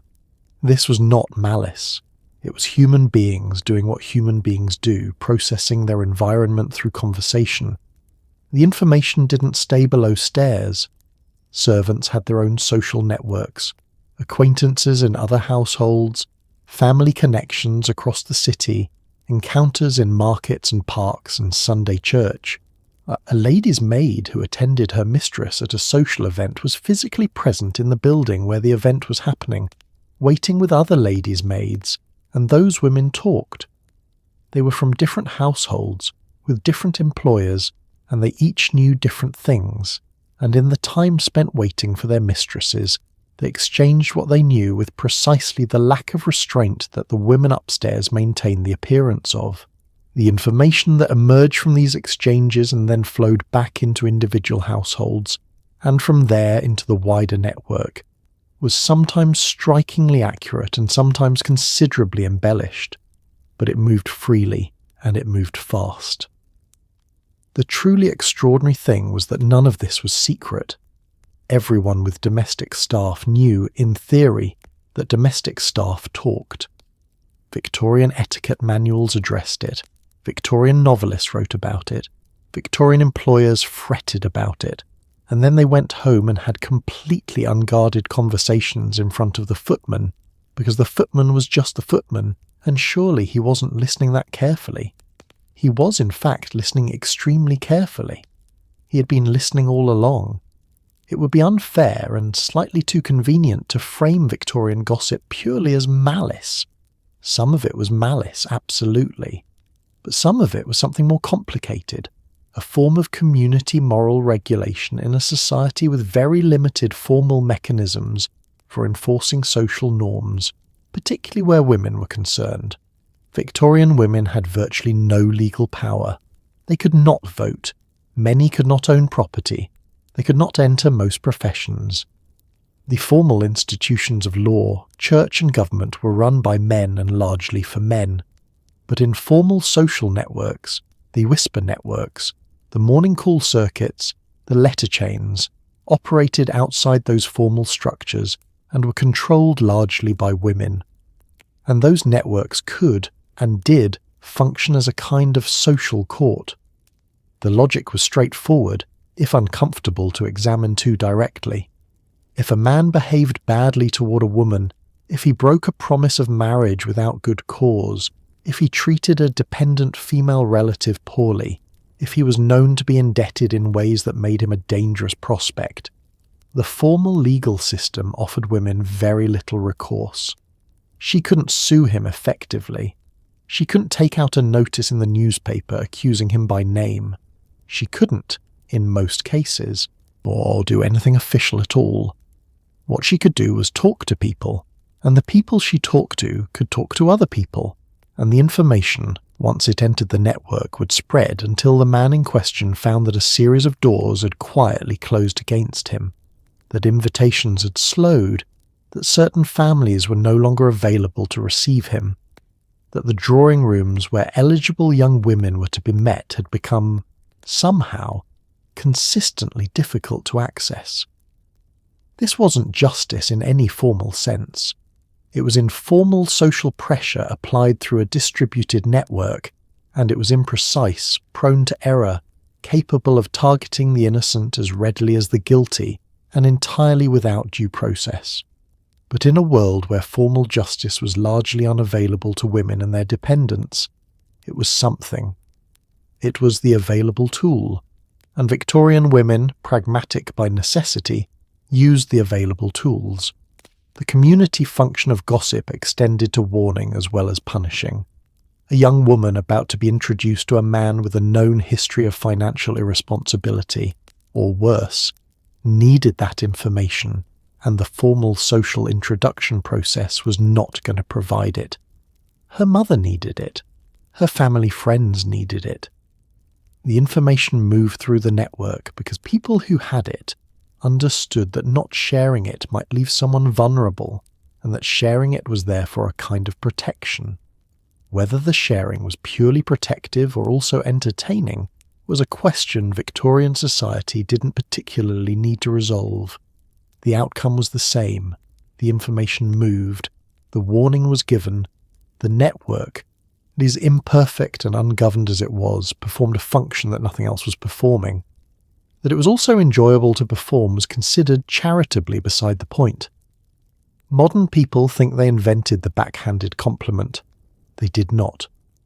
Victorian women had refined it to such a degree that it was essentially a performing art, capable, in the right hands, of communicating devastating criticism while maintaining absolute deniability. The structure was simple. You began with something warm. You ended with something warm.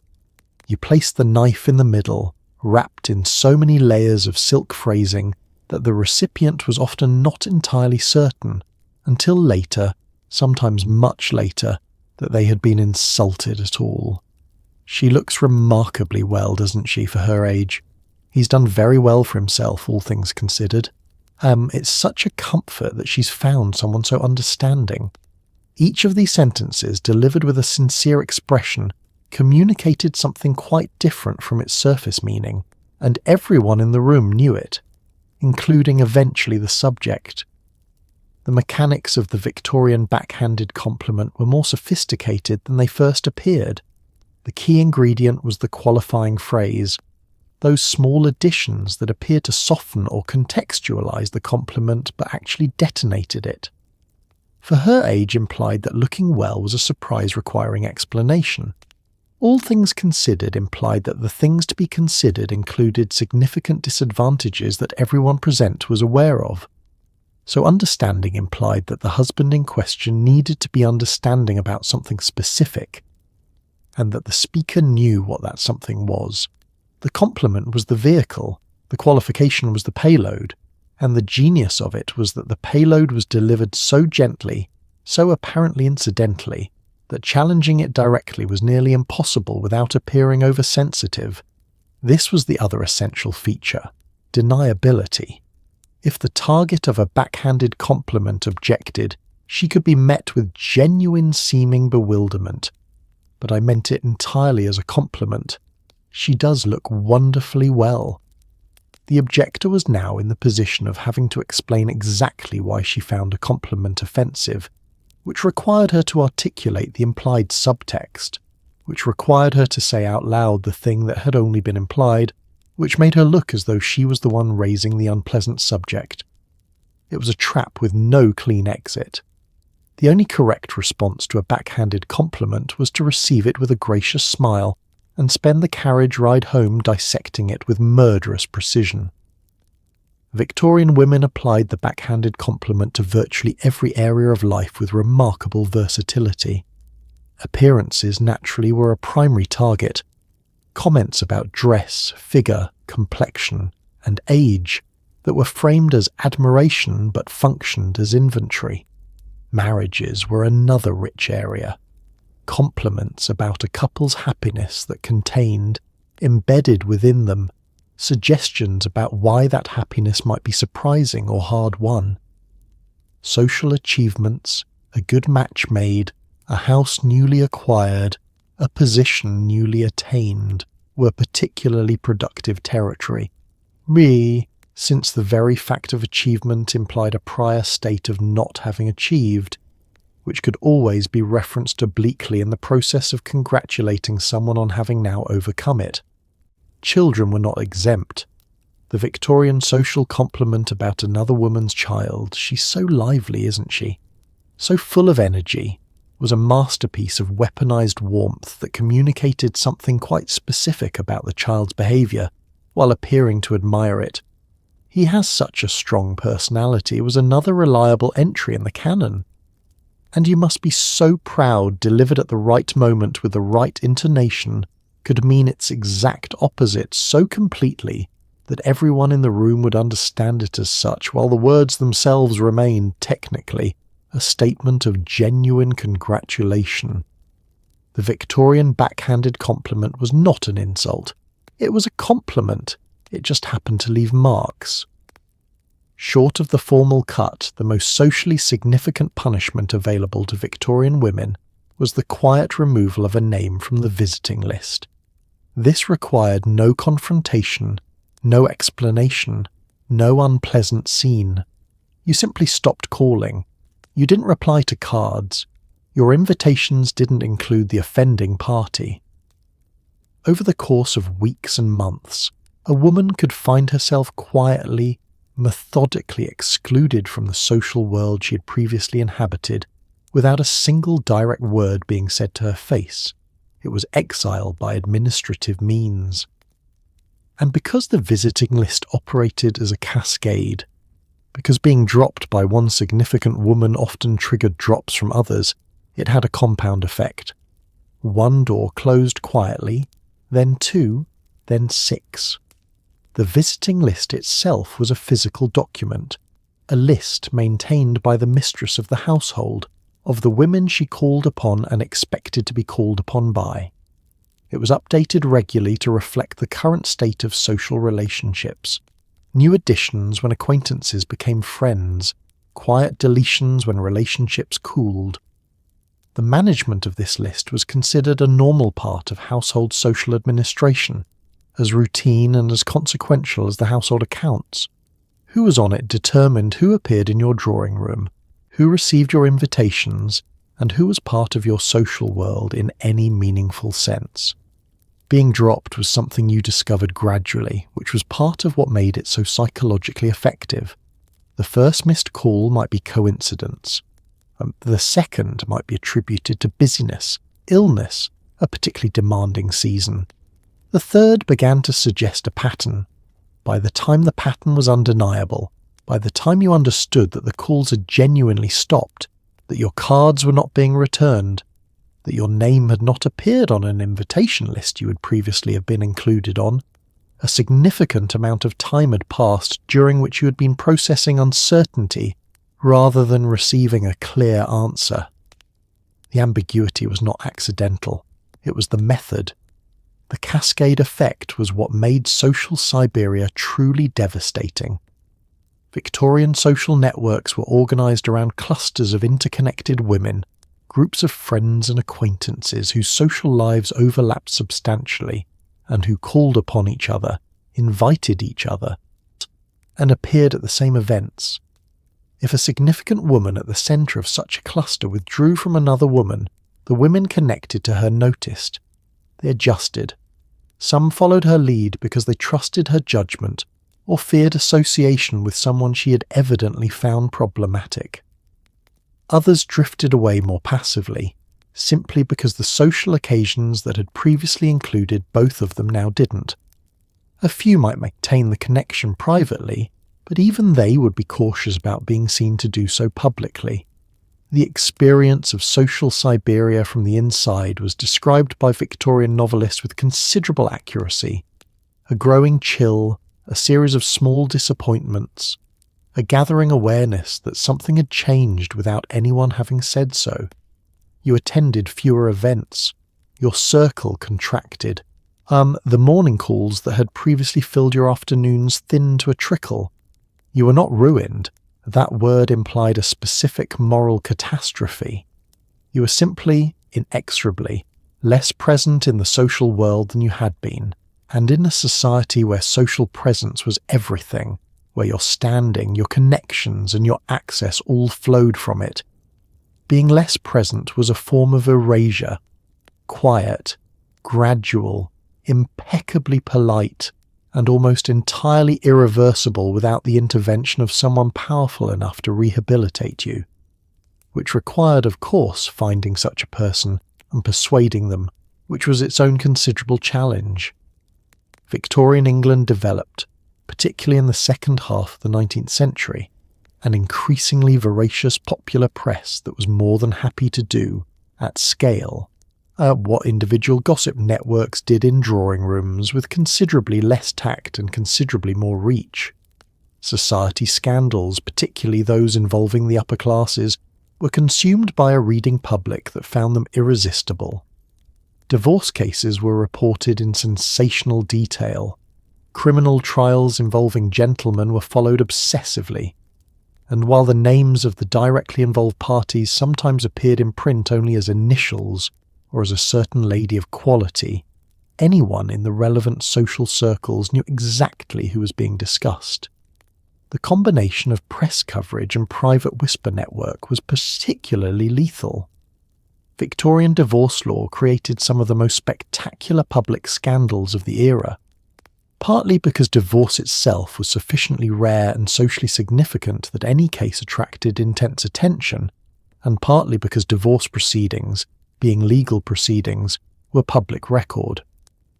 The testimony presented in divorce cases, the specific detailed evidence of marital breakdown, infidelity, cruelty, or desertion, was reported in newspapers with a thoroughness that left nothing to the imagination, and gave the reading public exactly the kind of intimate domestic drama they found most compelling.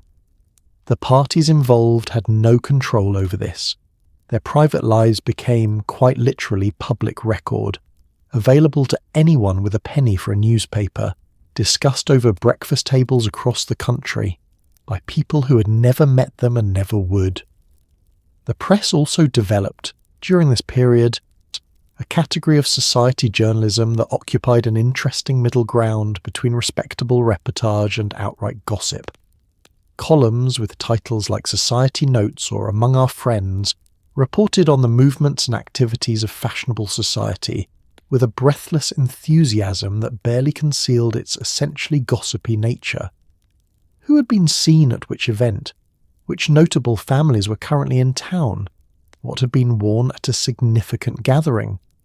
These columns were enormously popular, partly because they allowed readers across the social spectrum to feel connected to a world they might not inhabit, and partly because they contained, for those who could decode them, a running commentary on the social landscape that was sometimes remarkably pointed. The relationship between private gossip and public press coverage was circular and self-reinforcing. Gossip that circulated privately sometimes found its way into print through journalists with social connections. Press coverage of a scandal amplified its reach far beyond the original gossip network, bringing it to the attention of people in other cities, other counties, other social sets. The amplified scandal then fed back into private gossip networks, generating new commentary, new speculation, and new social consequences for the people involved. A family whose difficulties had been discussed quietly in drawing rooms and then reported in a newspaper found themselves dealing with a qualitatively different kind of attention, wider, louder, and considerably harder to wait out. There was also the specific horror of the illustrated press, which emerged in the latter Victorian period, where caricature and illustration allowed figures from society scandals to be visually identified and mocked in ways that were even harder to ignore than text. A written account could be pretended not to have read. An illustration that captured a recognizable likeness with an unflattering caption, reproduced and sold across the city, was considerably more difficult to pretend away. The Victorians who found themselves in the press in this way discovered something that has not changed at all in the century and a half since. Once something is printed, it cannot be unprinted. The paper yellows. The story does not. For all the elegance and wit of Victorian gossip as a social practice, it's worth sitting with what happened when the target of that gossip was not powerful enough to weather it. The phrase fallen woman was Victorian shorthand for a category of female disgrace that covered a range of circumstances: an illegitimate child, an affair, a divorce, a broken engagement handled poorly, an indiscretion witnessed by the wrong people, but that carried, in all its forms, a remarkably similar social consequence: near total exclusion from respectable society. The mechanisms of gossip, once directed at a woman deemed to have fallen, operated with a thoroughness that could end a social life completely. Invitations stopped, doors that had been open closed, friends became formally friends. The woman in question didn't disappear. She was still there, still in the city, still alive, but she had been effectively erased from the world she'd previously occupied. And the asymmetry between the sexes in this regard was stark and widely understood, even by the Victorians themselves, though widely understood and widely challenged are different things. A man who engaged in an extramarital affair risked social discomfort if the affair became known, and professional or social consequences if it became a public scandal. But he was not automatically, categorically excluded from respectable society. He could, in many cases, weather the storm, maintain his club membership, continue his career, and find that within a fairly short time the matter had been absorbed into the general understanding of him without destroying him.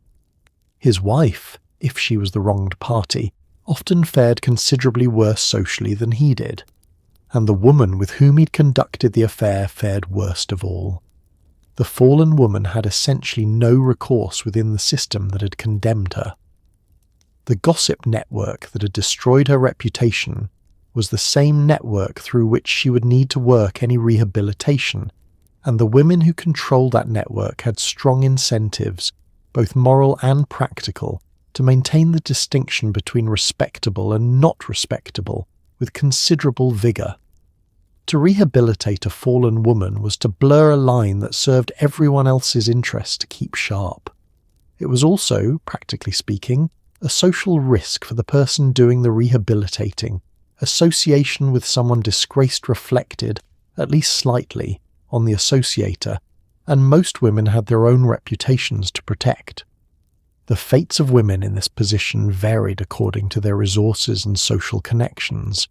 A woman with a wealthy family might be quietly removed from London, installed in a house in the country or abroad, and effectively disappeared from the social world without explicit disgrace, a softer version of exclusion, but exclusion nonetheless. A woman without financial resources faced considerably harder circumstances, since the respectable employment available to a gentlewoman, governess, companion, teacher, was contingent on an unblemished reputation, and a damaged reputation removed those options along with the social ones. The Victorian charitable imagination produced institutions designed to help women in this position, and Victorian literature produced a vast number of narratives about them, usually ending in death, which the Victorians considered appropriately instructive. What the gossip network had done, in these cases, it was not merely social, it had material consequences for real women's real lives. The information it had circulated, the judgments it had delivered, the exclusions it had enacted were not merely uncomfortable. They were, for women without independent resources, potentially ruinous in the most literal sense. This was the dark side of a system that also, as we have discussed, served protective functions. The same mechanism that warned a young woman away from a dangerous man could, and did, destroy women whose only offence was having been in the wrong place, or making one mistake, or simply being in a situation that the network found interesting enough to discuss. Here is a delicious irony that Victorian social commentators were perfectly aware of but largely unwilling to examine. Victorian men gossiped constantly. They gossiped at their clubs, at their card tables, in their smoking rooms and over their port after dinner, in their offices and their carriages and their correspondence. They exchanged information about each other's finances, speculated about political alliances, whispered about marital situations, and quietly warned each other away from men whose business dealings were suspect, all of which is gossip, just gossip that was never called gossip because the word in Victorian parlance was coded female.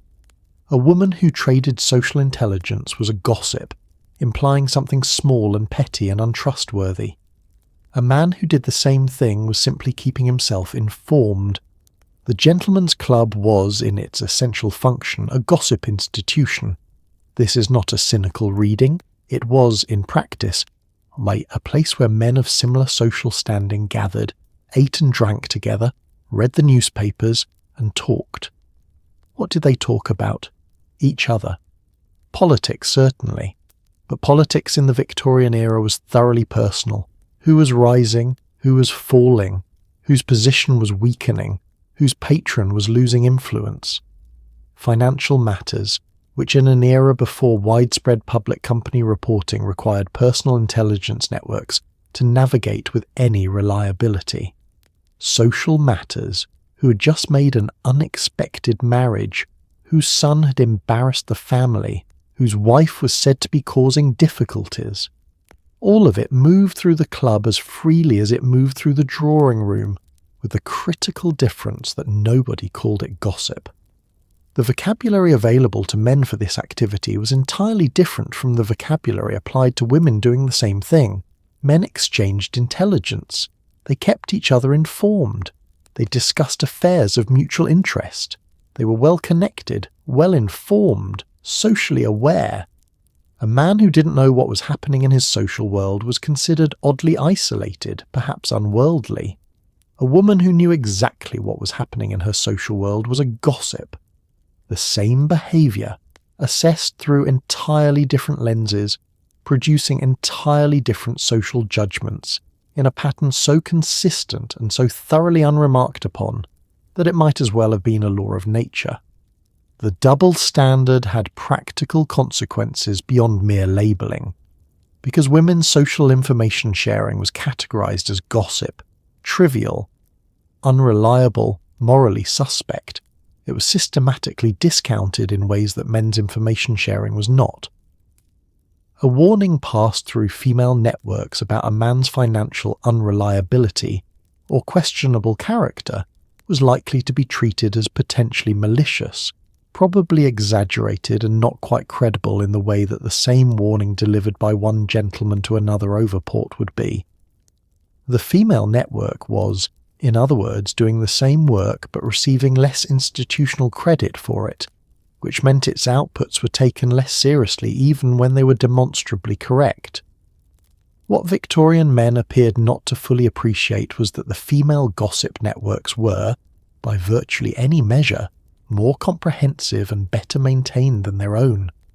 Women were engaged in social intelligence gathering every day, in multiple settings, with greater attention and more systematized methods than men who spent most of their days in same-sex professional environments.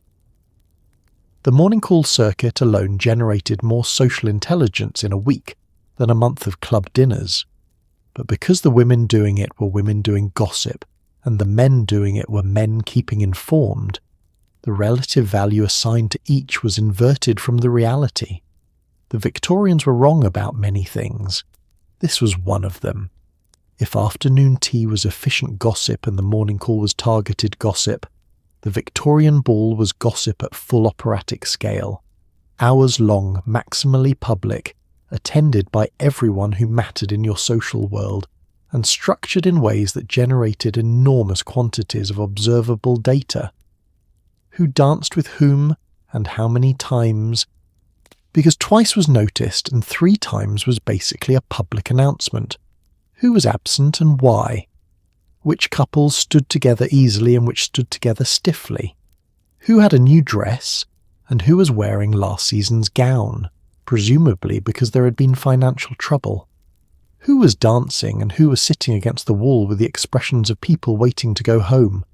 All of this was logged, cross-referenced, and discussed in real time between dances, on the way home, and for days afterward.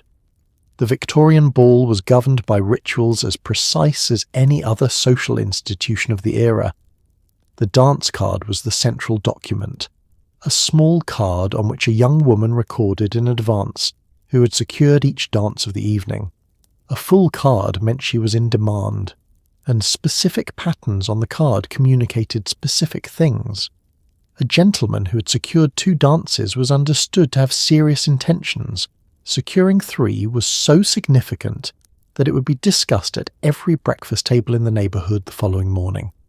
A gentleman who asked for a dance and was told the card was full might be believed or might not, and the subsequent observable evidence, whether she danced that dance with anyone or sat it out, would be noted by anyone paying attention, which was everyone.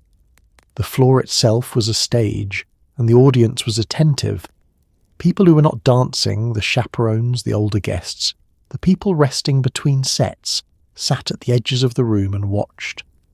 They watched with the calm and comprehensive attention of people who understood that watching was the actual purpose of being there. They observed who sought out whom, who avoided whom, which conversations lasted longer than a dance's interval should require, which expressions crossed which faces during which moments. They talked to each other quietly as they watched. The ball, from the edges of the room, was a continuous live performance with an expert critical audience who were composing their reviews in real time. The supper interval was another particularly productive period. Midway through the evening, guests moved from the ballroom to a supper room, and the seating arrangements, who sat with whom, who had been led in by whom, who had been separated from whom, were observed with the same intensity as the dancing. Seating at supper was not assigned in the way that dinner party seating was, which meant that choices were visible and voluntary choices communicated intent.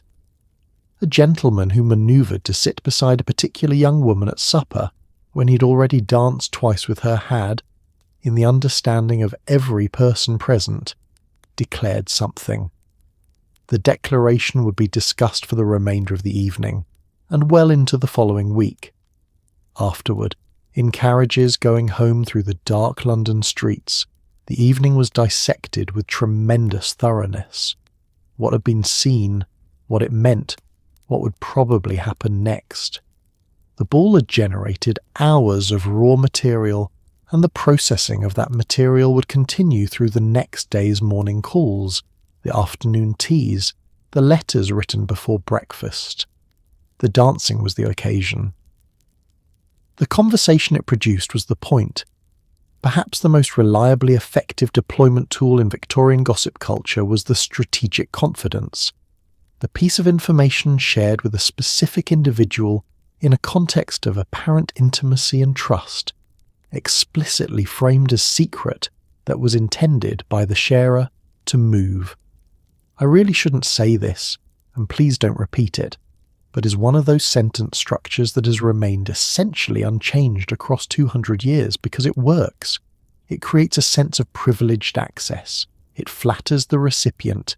It establishes the sharer as someone so well connected and so trustworthy that genuinely sensitive information flows to them. And because the information is framed as secret, the recipient now has something to share, with the same caveat, and of course, which means the information paradoxically spreads faster. This strategic confidence worked on a layered psychological mechanism that the Victorians had no name for, but understood with perfect practical precision. The first layer was flattery. Being chosen as the recipient of a confidence implied that you were trusted, that you were discreet, that you were someone whose judgment was valued. Nobody wants to be told that they are not trusted with sensitive information, so the mere act of being confided in created a warm, slightly conspiratorial bond between sharer and recipient that primed the recipient to receive the information favourably. You were, in the moment of the confidence, special. You were inside the circle. The second layer was obligation. Once you had been confided in, why, you were implicitly bound to the sharer in a way that complicated your subsequent use of the information. You were supposed to keep it secret. You had been explicitly asked to keep it secret, which meant that sharing it required you to either acknowledge breaking the confidence or deploy it in ways that were technically deniable. Most people did the latter. They passed the information on in their own strategic confidences, each framed with the same, please don't repeat this caveat, so that the original instruction to secrecy was preserved in form, even as it was entirely violated in practice. The third layer was credibility. Information shared as a secret was automatically treated as more reliable than information shared openly. Open information might be exaggerated for effect, might be a deliberate rumour, might be malicious invention, but a secret, something the sharer was apparently reluctant to share, something that carried a social cost for the sharer in the sharing, felt like truth. It had the weight of something real. This credibility premium meant that the strategic confidence was a more effective vehicle for damaging information than open accusation, because it was taken more seriously and repeated more readily by people who believed they were passing on genuine intelligence rather than rumour. Victorian women were, on the whole, sophisticated about the system. They understood that please don't repeat this was often a social formality rather than a genuine request. They understood that the person confiding in them might have confided in 3 other people using identical language. They understood that they themselves were frequently, not the first recipient of the confidence, but somewhere in the middle of a chain that had started elsewhere and would continue well beyond them. And they participated anyway, because the strategic confidence was the social currency of the network, and refusing to deal in it was like refusing to use money. You could maintain your principles. You would also become entirely uninformed. Most people found the choice straightforward. If young women entering the social world were the foot soldiers of Victorian gossip culture, the older women, the matriarchs, the grandes dames, the women who had been in the network for 30 or 40 years, were its generals. These were women who had been navigating this world since before half the current players were born. They had watched families rise and fall. They had seen scandals come and go. They had observed over decades who proved reliable and who proved weak, whose husbands were who they appeared to be and whose were not, which families' finances were what they seemed and which were quietly disastrous. Their social intelligence was vast, specific, and long-memoried in ways that no newcomer could match. The senior woman's power in the Victorian gossip network derived from several sources simultaneously. The first was simply time. She had been present at events that were now history, at marriages that had since unravelled, at social introductions that had led to significant consequences, at moments of decision whose long-term effects were now visible and whose original circumstances she had witnessed firsthand. She could trace the lineage of a current situation back through 10 or 15 years of cause and effect, with an accuracy that no amount of second-hand intelligence could replicate. She had been there. That was worth something that nothing else could buy. The second source was her position in the network's hierarchy.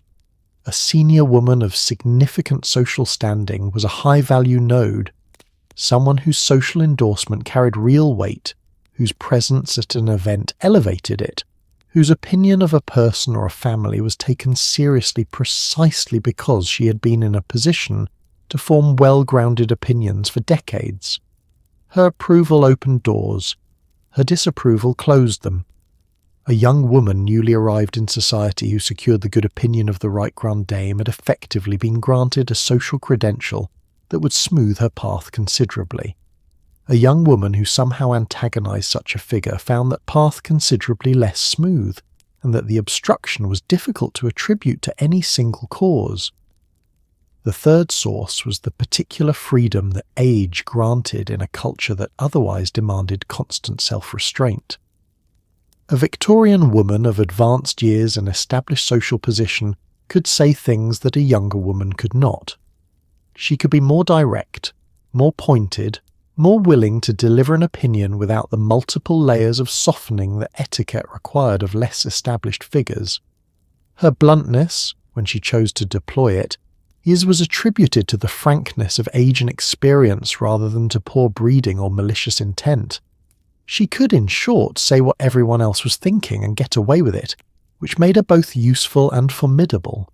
These women understood, with the clarity of long experience, exactly how the network functioned, where its information was reliable and where it was distorted, which sources were accurate and which had agendas. They had lived through enough cycles of rise and fall, scandal and rehabilitation to have a sense of proportion that younger participants often lacked. They were the institutional memory of the social world, its archives, its judges, and its most powerful actors, and they had not arrived at that position by accident. Every woman in that room had been once a young woman navigating the same system with the same stakes.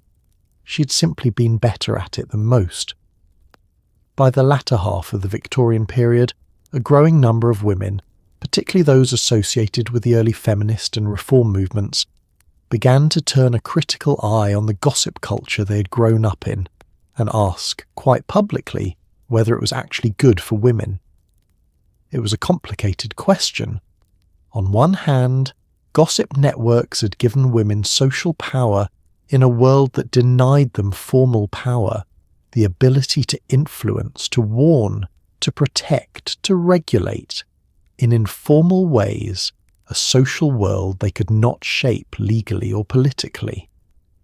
On the other hand, those same networks were frequently the mechanism by which women were destroyed, the primary enforcement tool of the very social standards that kept women confined to narrow roles, that punished deviation from convention, that made the fallen woman a permanent category from which there was almost no return. The reformers who engaged with this question came at it from different angles. Some focused on the specific harm done to women by reputation-based social exclusion, the way the gossip network enforced a standard of female conduct that was far stricter than anything applied to men, that left women with no room for error, no possibility of rehabilitation, and no recourse against false or malicious information. These writers pointed out with considerable clarity that the same social system that claimed to protect women's reputations was also the primary mechanism for destroying them, and that the protectors and the destroyers were often the same people, depending on the circumstances. Others focused on what gossip culture did to the women who participated in it, not only its victims but its practitioners. They argued that the elaborate social performance of Victorian womanhood, the constant vigilance, the management of information and impression, the energy invested in a system of social competition that consumed enormous amounts of time and intelligence, represented a profound waste of the capacities of educated women. Women who might have been doctors, lawyers, writers, scientists, had the professions been open to them, which they largely weren't, were instead investing their considerable intellectual energies in the management of social networks. The reformers found this not just unfortunate but actively damaging, because it directed women's ambitions into channels that, by their nature, required competition with each other rather than collaboration. Victorian feminist writers were careful, on the whole, not to condemn gossip as simply a moral failing, a weakness, a vice, a character defect of women who should know better. The better analysis, and the one that several of them produced, was structural. Gossip was what happened when intelligent people with limited formal power were given informal power and unlimited time. It was an adaptation, not a character flaw. The solution was not to tell women to stop talking to each other, but to change the conditions that made talking to each other the primary available exercise of influence. Give women the vote, open the professions, allow women to own property, to participate in public life, and to exercise formal power in formal structures. The gossip network was not the disease. It was the symptom of a much older and more entrenched disease, and treating the symptom while leaving the disease untouched was, as any reasonable Victorian doctor could have told you, not medicine. It was just rearranging the furniture. Here's the thing about Victorian gossip culture. It didn't end with the Victorians. The specific forms changed. The calling cards gave way to telephone calls, then emails, then group chats. The morning call was replaced by the coffee date. The society page became social media, but the underlying dynamics, the information networks, the strategic confidence, the backhanded compliment, the cut, the whisper network that enforces social norms outside of formal institutions. All of it is still very much with us. Victorian women didn't invent gossip. Nobody invented gossip. It appears to be a fundamental feature of human social life, documented in every culture and every era.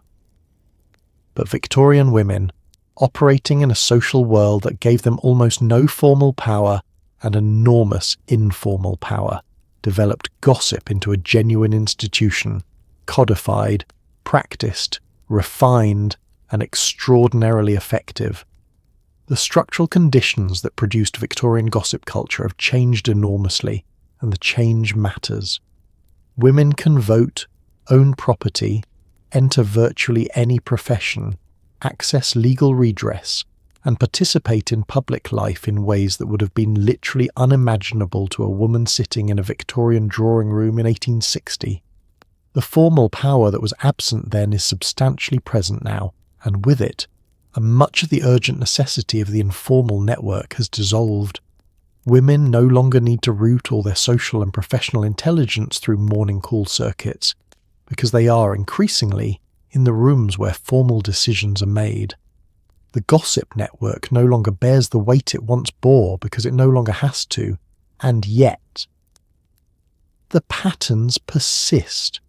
The strategic confidence, I really shouldn't say this, but is alive and functioning perfectly in every workplace, every friend group, every family gathering in the modern world.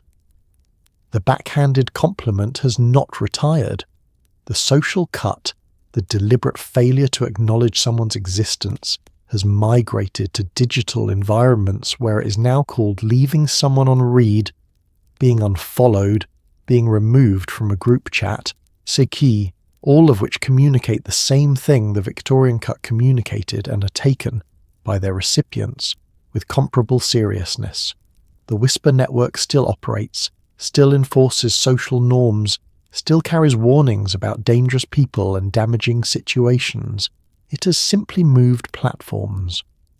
What Victorian gossip culture also gave us, less obviously, was a set of analytical tools for understanding how informal social power works, how information moves through networks, how reputation is constructed and destroyed, how social norms are enforced outside of formal institutions.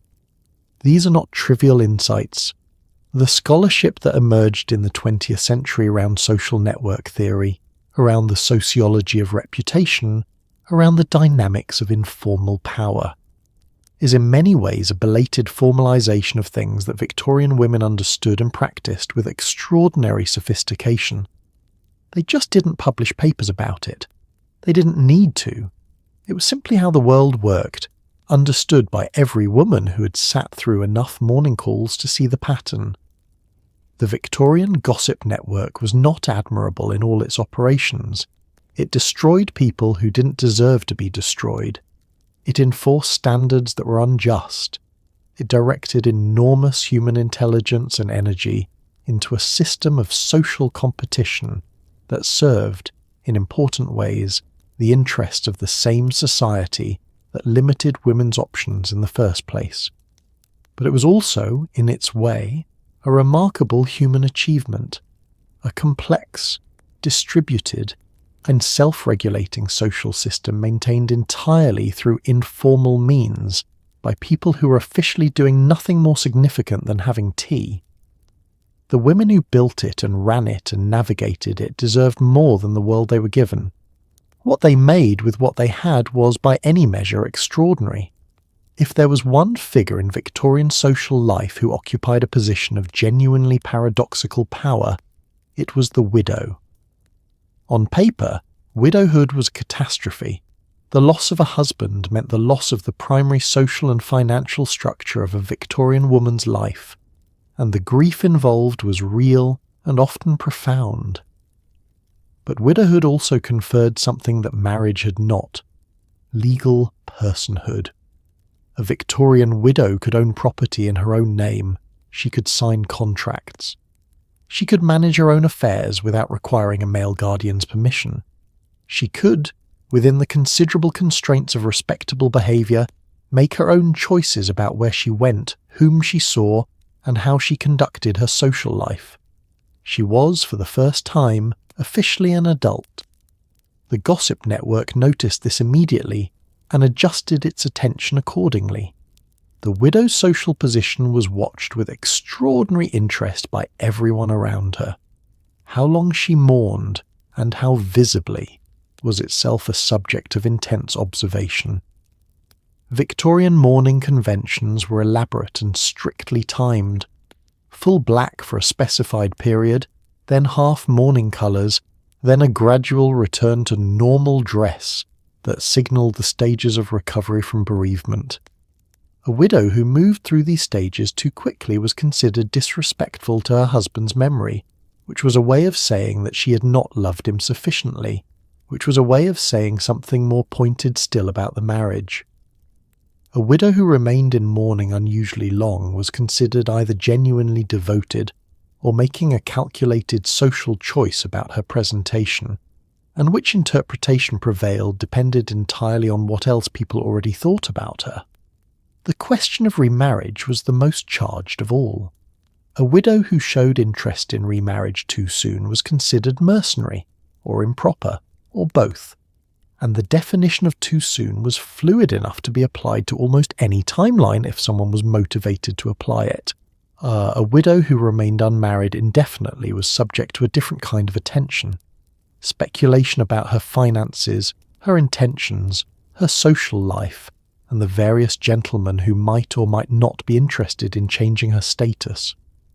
A widow who actively enjoyed her independence, who ran her own household, made her own social decisions, accepted or declined invitations entirely according to her own preferences, was considered either admirable or alarming, depending on the observer, and was watched with the particular fascination reserved for people who seemed to be getting away with something. The financial dimension of widowhood fed directly into the gossip ecosystem. Whether a widow had been left comfortably provided for or in straitened circumstances was information that circulated rapidly and influenced every aspect of how she was treated. A wealthy widow was courted socially with considerable enthusiasm, because wealth made her an asset, a potential investor in someone's scheme, a potential patron, a potential mother-in-law with resources to bring to a match. A widow in reduced circumstances faced a more delicate social situation, since respectability and poverty were difficult to maintain simultaneously, and the gossip network monitored the management of that difficulty with unsparing attention. What the widow's position revealed, more clearly than almost any other situation in Victorian social life, was the extent to which a woman's social treatment was determined not by her character, but by her circumstances.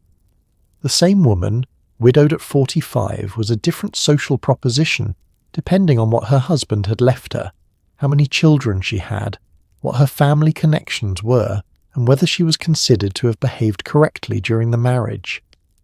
The network had views on all of it. It always did. If the London season was gossip at industrial intensity, the Victorian country house visit was gossip at full residential immersion, and it was in many ways the more revealing of the two. The country house visit typically lasted several days to several weeks, depending on the occasion, and involved a carefully assembled group of guests living together under one roof, sharing meals, sharing leisure time, sharing drawing rooms in the evenings after dinner, and observing each other at very close range for a sustained period that a single social event could never replicate. You saw people at breakfast, you walked with them in the gardens, you sat with them through long rainy afternoons when there was nothing to do but talk. You discovered, over the course of a week, things about people that years of formal social contact in London had entirely concealed. The guest list for a country house visit was itself a social communication.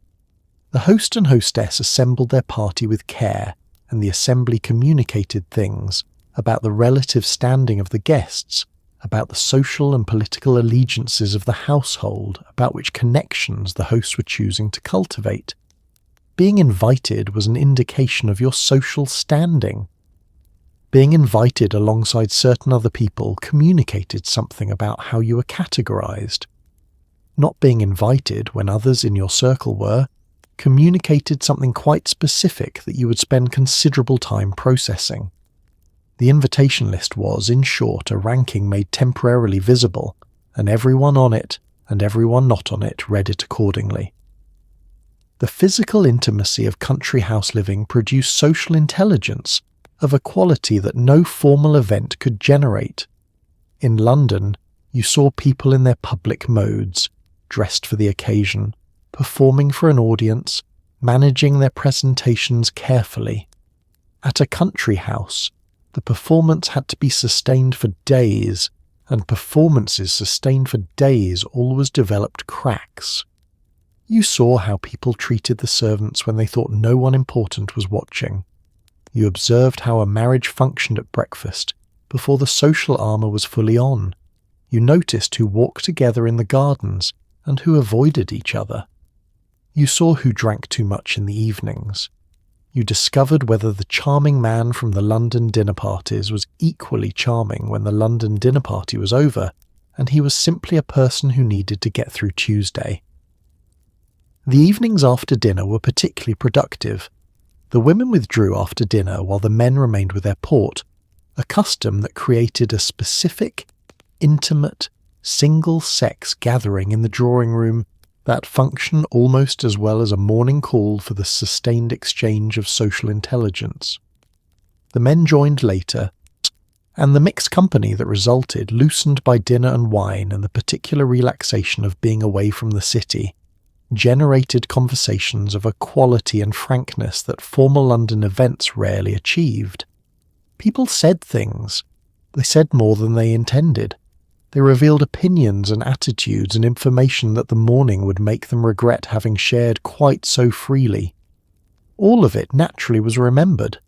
The guests returned to London carrying everything they had observed, and the country house visit who had been there, what had happened, what had been said, and what it all meant, became the subject of a new cycle of morning calls, afternoon teas, and strategic confidences that extended the visit's social life well beyond the dates on the original invitation. Imagine you're 17 years old, Ham possibly 18, and you've spent the past several years being prepared for a single event, your entry into the social world. You've been taught how to curtsy, how to enter a room, how to manage a train, how to make conversation at dinner, how to respond to an introduction, how to handle a dance card, and approximately 40 other skills that are each individually simple and collectively overwhelming. You have been drilled in etiquette manuals. You have been assessed, advised, and gently criticized by every older female relative you possess. You have been dressed in white, which represents your freshness and innocence, and presented at court before the Queen, which represents your official entry into society, and now you are at your first ball, standing at the edge of a room containing 200 people who already know each other, and every single one of them is looking at you. Welcome to the season. Good luck. You're going to need it. The debutante's first season was a social trial of considerable intensity, disguised as a series of very enjoyable parties. The enjoyable parties were real. There was dancing, there was music, there were new dresses and flowers, and the genuine excitement of entering a world that had previously been adult and closed. But running beneath all of it, visible to everyone present and to the debutante herself once she'd been in it long enough to understand the mechanisms, was a process of continuous evaluation that left very little to chance. She was being assessed for her looks, her manners, her conversation, her family's standing, her financial prospects, her comportment, her connections, and her general impressibility as a social proposition. And every assessment was being discussed. The gossip network absorbed a debutante's first season with thoroughness. Every significant social event she attended was observed by people who reported back through their various networks. Her dancing partners were noted. Her conversation was assessed by those within earshot. Her dress was evaluated, not merely aesthetically, but as a signal about her family's resources and taste. Her behaviour under different social conditions was tracked. How she managed an awkward introduction, how she responded to attention from gentlemen, how she treated people who were socially beneath her, which was considered particularly revealing.